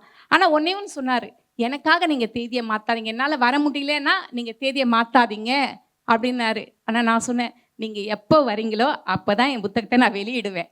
ஏன்னா அவர் பேசும்போதே சொன்னார், என்னுடைய கல்லூரியில் அவர் துணை முதல்வராக இருந்தாருன்னு. அப்போதுலேருந்து அவரை பார்த்து நான் வியந்த ஒரு குணம் என்னென்னா அந்த பணிவு. நீங்கள் பார்த்துருப்பீங்க, ஒவ்வொருத்தரும் பேசி முடிச்சுட்டு போன பிறகு அவர் வாழ்த்து சொன்னார். அந்த பணிவு. அடுத்தது பொறுமை. எவ்வளோ பெரிய பிரச்சனை வரட்டும் பொறுமையாக அதை செயல்படுத்துவார். ஏன்னா அவரோட இணைந்து பணியாற்றும் போது நான் பார்த்து வியந்த அந்த குணங்கள், அந்த பொறுமை என்கிட்ட இல்லைங்க, உண்மையிலே இல்லை. ஆனால் அதை நான் கற்றுக்கிட்டு வரேன், இப்போ கொஞ்சம் கொஞ்சமாக அதை நான் கற்றுக்கிட்டு வரேன். ஸோ இந்த 2 குணங்களை அவர்கிட்ட பார்த்து நான் வியந்துக்கிட்டே இருக்கும்போது, இவர் நீராம்பலுக்கு தலைமை தாங்கணும் அப்படின்னு சொல்லிட்டு நான் ரொம்ப எதிர்பார்த்தேன். 4 முறை தேதி மாற்றின பிறகும் கூட அவர் ஒத்துக்கிட்டு இங்கே வந்து ஒரு நல்லதொரு உரையை கொடுத்தாரு. எனக்கு பேச தெரியாது, சொல் வீரர் இல்லைன்னு சொன்னார். அவர் செயல் வீரர் இல்லை, சொல் வீரரும் தான் என்பதை நம்ம எல்லாருமே பார்த்துருப்போம். அவருக்கு மனம் நிறைந்த நன்றி. அடுத்தது தேசிய நூலக வாரியம் அழகி பாண்டியன் சாருக்கும் நான் நன்றி சொல்ல விரும்புகிறேன். காரணம் என்னென்னா, இதே 4 முறை தேதி நான் மாற்றிக்கிட்டு தான் இருக்கேன். அவங்களுக்கு மின்னஞ்சல் அனுப்பிக்கிட்டே இருக்கேன், தேதி மாறிக்கிட்டே இருக்கேன்னு. பாட்டில் தான் வைக்கிறதா முதல்ல இருந்தது. ஆனால் நான் சொன்ன தேதிகளாம் அங்கே இடம் கிடையாது. அப்போது நிர்மலா சொன்னாங்க, இங்கே வைக்கிறீங்களா அப்படின்னு. தாராளமாக வைக்கிறேன், பெரிய இடங்கங்க, நான் வைக்கிறேன், எனக்கு நம்பிக்கை இருக்குது எல்லாரும் வருவாங்க அப்படின்னு. ஸோ திரு அழகிய பாண்டியன் ஐயா அவர்களுக்கும் நன்றி, நிம்மிக்கும் நன்றி, ஜமுனாவுக்கும் நன்றி, நந்தினிக்கும் நன்றி, ராஜுக்கும் நன்றி. இவங்களா யாருன்னு கேட்குறீங்களா? நூலக ஊழியர்கள். அவங்க இல்லைன்னா இந்த விழாவை இவ்வளோ சிறப்பாக ஏற்பாடு செய்திருக்க முடியாது இல்லையா? அதனால் அவர்களுக்கு நன்றி. அடுத்தது நான் வேறு இடத்துக்கு நான் மாறும்போது நான் சொன்னேன், நீராம்பல்ங்கிற நூலை நான் கொண்டு வர போகிறேன் அப்படின்னது ரதியா சொன்னாங்க. நீராம்பல் வந்தால் நான் தான் நெறியாளர்னு அவங்க விளையாட்டாக சொன்னாங்க, சீரியஸாக சொல்லலை. ஆனால் அதை நான் சீரியஸாக தான் எடுத்துக்கிட்டேன். நிகழ்ச்சியெல்லாம் முடிஞ்ச பிறகு எல்லாம் இந்தியாவில் சென்னையில் முடிச்சுட்டு நான் சிங்கப்பூருக்கு வந்தோடனே அவங்களுக்கு ஒரு மெசேஜ் போட்டேன், நீராம்பல் வெளியாக போகுது, நீங்கள் தான் நெறியாளர். சகல உண்மையாக சொல்கிறீங்க, நாங்கள் நீங்களே தான் வந்துடுங்க அப்படின்னு வந்தாங்க. உண்மையிலே எல்லாருமே அவங்களுடைய குரல் எனக்கு ரொம்ப பிடிக்கும். அவங்க ஒலி 96.8 வேலை செய்தவங்க, அதனால் அவங்களுடைய குரல் எனக்கு ரொம்ப பிடிக்கும். அந்த குரல் இங்கே ஒலிக்கணும்னு ஆசைப்பட்டேன். மிகவும் நன்றி ரதியா. பேச்சாளர்கள் 4 பேருக்கும் முதல்ல நன்றி சொல்லிடுறேன், அப்புறம் தனித்தனியாக சொல்கிறேன். காரணம் என்னென்னா, 4 பேருக்கும் நான் புத்தகம் கொடுக்கல. புத்தகம் கொடுக்காமலேயே நான் கேட்டேன், என்னுடைய நூல் வெளியீட்டுக்கு உங்களால் வந்து பேச முடியுமான்னு. யாழிசையும் ரியாஸும் முதல்ல கொஞ்சம் தயங்கினாங்க. ஏன்னா அவங்க தயங்கினதுக்கு காரணம் பேசக்கூடாதுன்னு இல்லை, அவங்களுக்கு மேடையில் பேசுவதில் தயக்கம். அதுதான், அந்த தயக்கம் தான் இருந்தது. அதனால் அவங்க தயங்கினாங்களே தவிர கவிதை குறித்து பேசுறதுக்கு தயக்கம் கிடையாது. இப்போ நான் சொன்னேன், ஒரு நாள் எடுத்துக்குங்க, உங்களால் பேச முடியும்னா நாளைக்கு சொல்லுங்கள், பேசுங்கன்னு சொல்லிட்டு ஒரு நாள் கொடுத்து மறுநாள் கேட்டேன். நான் கட்டாயப்படுத்த விரும்பலை, உங்களுக்கு விருப்பம் இருந்தால் வந்து பேசுங்கன்னா 2 பேருமே விருப்பத்தின் பேரில் வந்து பேசுனது எனக்கு ரொம்ப மகிழ்ச்சி. யாழிசையோட கோணம் வேற, ரியாஸோட பார்த்த பார்வை வேற. அந்த விதத்தில் எனக்கு வந்து நிறைய எனக்கான கருத்துக்களை நான் நிறைய எடுத்துக்கிட்டேன் அப்படின்னு சொல்லுவேன். அவர்கள் இருவருக்கும் நன்றி. ஸ்வர்ணலதா அவங்கக்கிட்ட அவங்க சொன்ன மாதிரி தான், அவங்க நான் கவிஞர் இல்லை அப்படின்னாலும் எனக்கு அவங்களோட விமர்சன பார்வையை ரொம்ப பிடிக்கும். ஒரு நூலை எடுத்துக்கிட்டால் அதை ரொம்ப ஆழமாக பார்ப்பாங்க, அதோடு நிறைய ஒப்பீட்டு செய்து பேசுவாங்க. அதனால் அவங்க வரணும்னு ஆசைப்பட்டு நான் அழைத்த போது அவங்க சரின்னு சொன்னாங்க. அவர்களுக்கும் நன்றி. அடுத்ததாக என்னுடைய பார்ட்னர் கலை, நான் ஊரில் இருந்து நினைக்கிறேன். அப்போ அவங்க சொன்னாங்க, ஆசை நான் வந்து பேசட்டுமா நீராம்பல் குறித்து அப்படின்னு சொன்னாங்க. தாராளமாக வந்து பேசுங்க, நீங்கள் பேசாமல் வேறு யார் பேச போகிறா கலை அப்படின்னு சொன்னேன். இந்த 4 பேருமே என் புத்தகத்தை பார்க்காமலே பேச ஒத்துக்கிட்டாங்க. என் மேல் கொண்ட நம்பிக்கைக்கு நன்றி. நான் அதற்கு பங்க விளைவிக்கலன்னு தான் நான் நினைக்கிறேன். ஓகேங்களா? அடுத்தது சேது. அவர்கிட்ட எனக்கு அவருடைய பாடல் பிடிக்கும். அவர் புகைப்பட கலைஞரும் கூட, நிழல்பட கலைஞரும் கூட. அவருடைய யூடியூப் சேனல் பார்த்திங்கன்னா நிறைய புகைப்படங்கள் இருக்கும். ரொம்ப அழகழகாக எடுப்பார், அதை விட அழகாக பாடுவார். ஸோ அவர் பாடணும் நான் நினச்சிட்டு அவருக்கும் நான் கேட்டேன், உங்களால் வந்து பாட முடியுமா? எனக்கு 2 பாட்டு வேணும், தொடக்கத்தில் 1 இடையில 1 வேணும்னு. மிகவும் நன்றி. எனக்கு பிடித்த 2 பாடல்கள், ஒன்று பாரதியார் சுட்டும் விழி சுடதான். அந்த பாடலை இன்னைக்கெல்லாம் கேட்டுக்கிட்டே இருக்கலாம். அதற்கும் முடிவிலும் ஒன்று தொடரலாம், இந்த பயணம் முடிவல்ல, இது நிகழ்ச்சி முடிந்தாலும் தொடரும் என்பதை மறைமுகமாக சொல்வதாக நான் எடுத்துக்கொள்கிறேன். மிக அருமையான பாடல்களை தந்த திரு சேது அவர்களுக்கு நன்றி. அடுத்தது தமிம். மேலே தமிக்கு 2 வாரத்துக்கு முன்னாடி தான் நான் சொன்னேன், தமிம் வரவேற்புரை ஆற்ற முடியுமா? ஏன்னா நானே வரவேற்புரை, நன்றியுரை, ஏற்புரை எல்லாம் சொன்னால் நல்லா இருக்காது, ஆற்ற முடியுமான்னு கேட்டேன். அவர் கண்டிப்பாக பேசுகிறேங்க அப்படின்னு சொன்னார். அந்த குறுகிய காலகட்டத்துக்குள்ளே பேச வந்த லிஷாவின் செயலாளர், இலக்கிய மன்றத்தின் செயலாளர் திரு தமிம் அவர்களுக்கு நன்றி. நான் என்னடி செய்யட்டும், உனக்கு என்னடி செய்யட்டும் அப்படின்னு கேட்டு தன் குடும்பத்தோடு வந்து எனக்கு உதவி கொண்டிருக்கும் பிரியா கணேசர், விஷ்ணு, விக்கி அவர்களுக்கும் என் நன்றி. நான் சில பேரை சொல்ல போகிறதில்ல, ஏன்னா அவங்கெல்லாம் என் குடும்ப உறுப்பினர்கள், அவங்க பேரை நான் சொல்ல வேண்டிய அவசியமே இல்லை. இருந்தாலும் இந்த 2 பேர் எனக்கு ரொம்ப நெருக்கமான பேர். என்னை அறிந்தவர்களுக்கு தெரியும், 24 வருட நட்பு. உமா பிரேமா,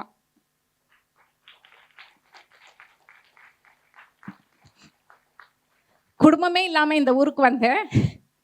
என்னை குடும்பத்தில் ஒருத்தியாக அவங்க பார்த்துக்கிட்டாங்க. அவங்க மட்டும் இல்லை, அவங்க குடும்பமே என்னை அவங்க குடும்பத்தில் ஒருத்தியாக தான் பார்த்துக்கிட்டாங்க. இன்னைய வரைக்கும் என்னுடைய இன்ப துன்பங்கள் அத்தனையிலும் அவங்க இருக்காங்க. அவங்களுக்கு என்னுடைய நன்றி. பிரியா ஜெயக்குமார் இன்னைக்கு காலையில் தான் உள்ளே வந்தாங்க. வந்தோடனே நான் அவங்ககிட்ட கேட்டேன், எனக்கு பின்னாடி இருந்து ஸ்லைட்ஸ் எல்லாம் ஆப்ரேட் பண்ணுறதுக்கு ஒரு ஆள் வேணும், நீங்கள் உதவி செய்ய முடியுமான்னு கேட்டேன். உடனே ஓடி வந்து நான் செய்கிறேன்னு சொல்லிட்டு நின்னாங்க. அவங்களுக்கு என்னுடைய நன்றி. அது மட்டும் இல்லை, தேன்மொழியோட மகள் அஷ்மிதா, பிரியாவோட மகள் மீரா, 2 பேருமே வந்து நீங்கள் மேடையில் பார்த்தீங்க, ரொம்ப அழகாக வந்து நமக்கு அந்த பரிசு பொருட்கள், நினைவு பொருட்கள்லாம் கொடுத்தாங்க இல்லையா, அவங்களுக்கையும் நான் கேட்ட உடனே இரண்டு பேருமே சரின்னு சொல்லிட்டு அழைச்சிட்டு வந்தாங்க. காலையிலேயே வந்துட்டாங்க அந்த பிள்ளைங்க 2 பேரும். 9 மணிக்கெலாம் வந்துட்டாங்க. நிகழ்ச்சி 10 மணிக்கு தானே, நாங்கள் தாமதமாக வரலாமா அப்படின்லாம் நினைக்கவே இல்லை. அவங்க சீக்கிரமாக வந்துட்டாங்க. அவங்களுக்கு என்னுடைய நன்றி. நம்மளெல்லாம் ரொம்ப அழகாக காட்ட போகிற நிழற்பூக்களை கொய்து கொண்டிருக்கும் ஜோ அவர்களுக்கும் நன்றி. ஒளிப்பதிவு செய்து கொண்டிருக்கின்ற விஜய் குழுவினருக்கும் என்னுடைய நன்றி. ஃபேஸ்புக்கில் வந்து நேற்று இளையராஜா நிகழ்ச்சி, அதோட போட்டி போட்டுக்கிட்டு நீராம்பலும் வந்துக்கிட்டே இருந்தது.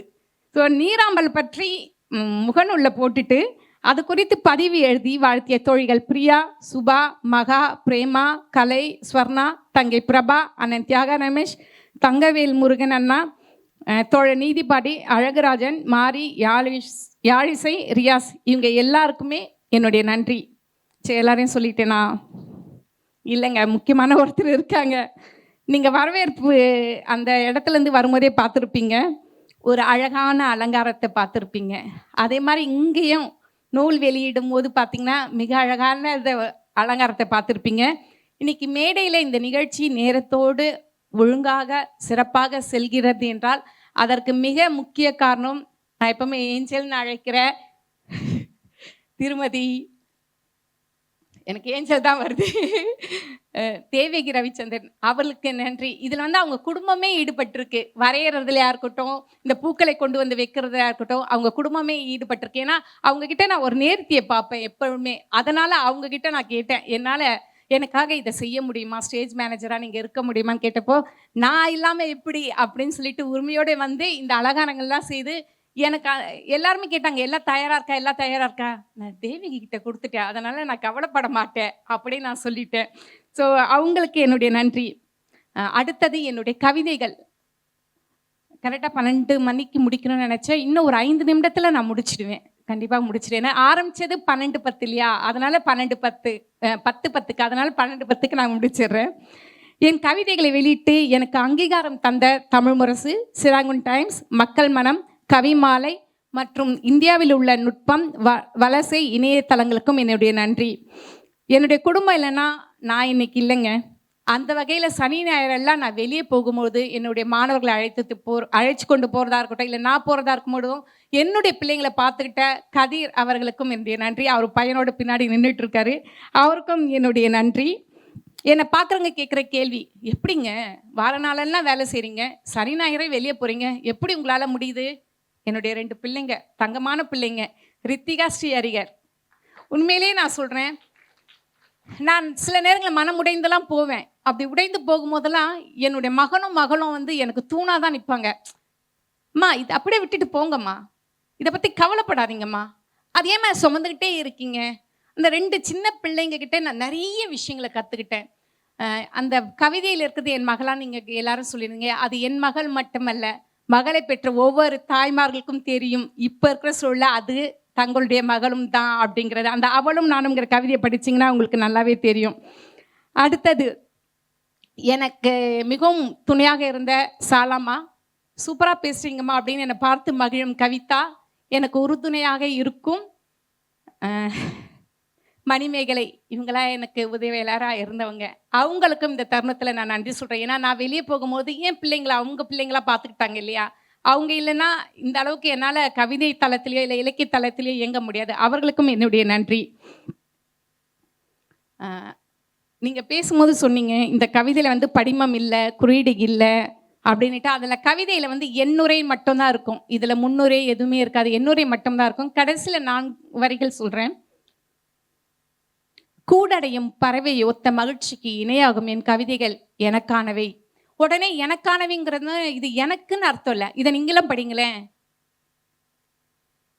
என்ன வருது? எனக்கானவை. இதை நீங்க படிச்சா அது உங்களுக்கானவை தான். அதனால இதில் இருக்கிற கவிதைகள் என் உணர்வுகள் மட்டுமல்ல, இதில் காதல் இருக்கு, கலவி இருக்கு, சோகம் இருக்கு, மகிழ்ச்சி இருக்கு, எல்லா உணர்வுகளும் இருக்கு. இது அத்தனை உணர்வுகளால் ஆளப்பட்டவர்கள் தான் மனிதர்கள். அந்த உணர்வுகளை தான் நான் இதில் வெளிப்படுத்திருக்கேன். அதனால இந்த கவிதையை படிச்சுட்டு கங்கா இது உன் கவிதையான்னு கேட்காதீங்க. இது எனக்கானவை என்றால் இதை படிக்கின்ற ஒவ்வொருவர்களுக்கும் அது எனக்கானவை அப்படின்னு சொல்லலாம். இந்த கவிதை தொகுப்பில் இருக்கிற முதல் கவிதை, அந்த ஒற்றை சிறகு போன்றவள் தான் நான். என்னுடன் ஒரு கவிஞனை, ஒரு காதலியை, ஒரு காதலனை, ஒரு தாய்மையை சுமந்து அலைகிறேன். எல்லாவற்றுக்கும் மேலாக ஒரு சிறுமி எப்போதும் என்னுடன் இருக்கிறாள். அவளை கண்டால் அன்பால் அரவணையுங்கள் என்று கூறி உங்கள் அனைவருக்கும் நன்றி கூறி விடைபெறுகிறேன். ரொம்ப ரொம்ப நன்றி. ஏன்னா நேற்று நைட்டு பார்த்தீங்கன்னா இளையராஜாவோட இசை நிகழ்ச்சி நடந்தது. இன்னைக்கு காலைல கோவில் கும்பாபிஷேகம். 2 பெரிய நிகழ்ச்சிக்கு நடுவில் இந்த சிறிய நிகழ்ச்சி. இதுக்கு அத்தனை பேரும் வந்திருக்கீங்க அப்படின்னும் போது எனக்கு ரொம்ப ரொம்ப மகிழ்ச்சியாக இருக்குது. அந்த மகிழ்ச்சியோட உங்களிடம் விடை பெற்றுக் கொள்கிறேன். நன்றி நன்றி நன்றி. என்கிறாய், ஏதோ ஒன்று இல்லாததை உணராமல், எதுவும் இல்லை என்கிறாய், ஏதோ ஒன்று இருப்பதை அறியாமல். இவ்வரிகள் நீராம்பல் நூலில் இடம்பெற்றிருக்கும் வாழ்வு என்னும் கவியில் இடம்பெற்றிருக்கும் வரிகள். இந்த வரிகளை படிக்கும் போதே உங்களுக்கு தெரிந்திருக்கும் எவ்வளவு யதார்த்தமும் உணர்வுகளையும் கொண்டிருக்கும் வரிகள் இவை அப்படின்று. இந்த நூலின் இந்த மன உணர்வுகளை ரொம்ப எளிமையாகவும் யதார்த்தமாகவும் வெளிப்படுத்தும் இந்த நூல் அரங்கத்திற்கு வெளியே உங்களுக்கு கிடைக்கப்பெறும். இதன் விலை 10 வெள்ளி. இந்த விற்பனையிலிருந்து கிடைக்கப்பெறும் பணத்தில் ஒரு பகுதி நன்கொடையாக வழங்கப்படும் என்பதையும் இப்போது தெரிவித்துக் கொள்கிறோம். ஒன்னே ஒன்று சொல்லணும், நான் மறந்துட்டேன், உணர்ச்சி வசப்பட்டேன். என்னுடைய மாமா வந்திருக்காங்க கேரளாவில இருந்து. அவருக்கு தமிழ் ரொம்ப புரியாது. ஆனால் அவருக்கு மேடையில் பேசணும்னு ஆசைப்பட்டார். ചേട്ടൻ എന്തെങ്കിലും പറയാനുണ്ടോ? മലയാളത്തിൽ പറഞ്ഞാൽ മതി, കുഴപ്പമില്ല.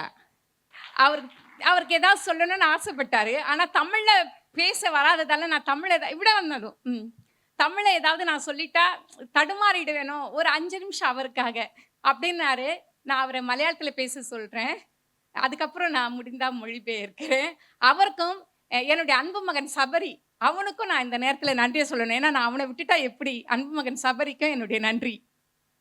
പറയാൻ എൻ്റെ ഉള്ളിൽ തോന്നിയ കാര്യങ്ങളൊക്കെ സാറ് സംസാരിച്ചു. ഇവിടെ ഗംഗയെ പറ്റിയുള്ള മുഴുവൻ കാര്യങ്ങളും സാറ് സംസാരിച്ചു. അപ്പം എനിക്കത് മനസ്സിലായി. അപ്പം അതുകൊണ്ടാണ് എനിക്കൊന്നും പറയാൻ തോന്നാണ്ടിരുന്നത്. വേറെ ഒന്നുമല്ല. அன்பு சார் எல்லாத்தையும் சொல்லிட்டாரு. அதனால அதை தவிர்த்து நான் என்ன சொல்ல இருக்கு அப்படின்னு சொன்னாரு. மிகவும் நன்றிங்க அன்பு சார். நன்றி. மிக்க நன்றி. நூல் வெளியீட்டு மட்டுமல்ல, இது ரொம்ப நிகழ்ச்சியான தருணமும் கூட. எல்லாரும் இதில் பங்கேற்றது நினைத்தாலே ரொம்ப மகிழ்ச்சியாக இருக்குது. இதனுடன் நம்மளுடைய நிகழ்ச்சி நிறைவை நாடுகிறது.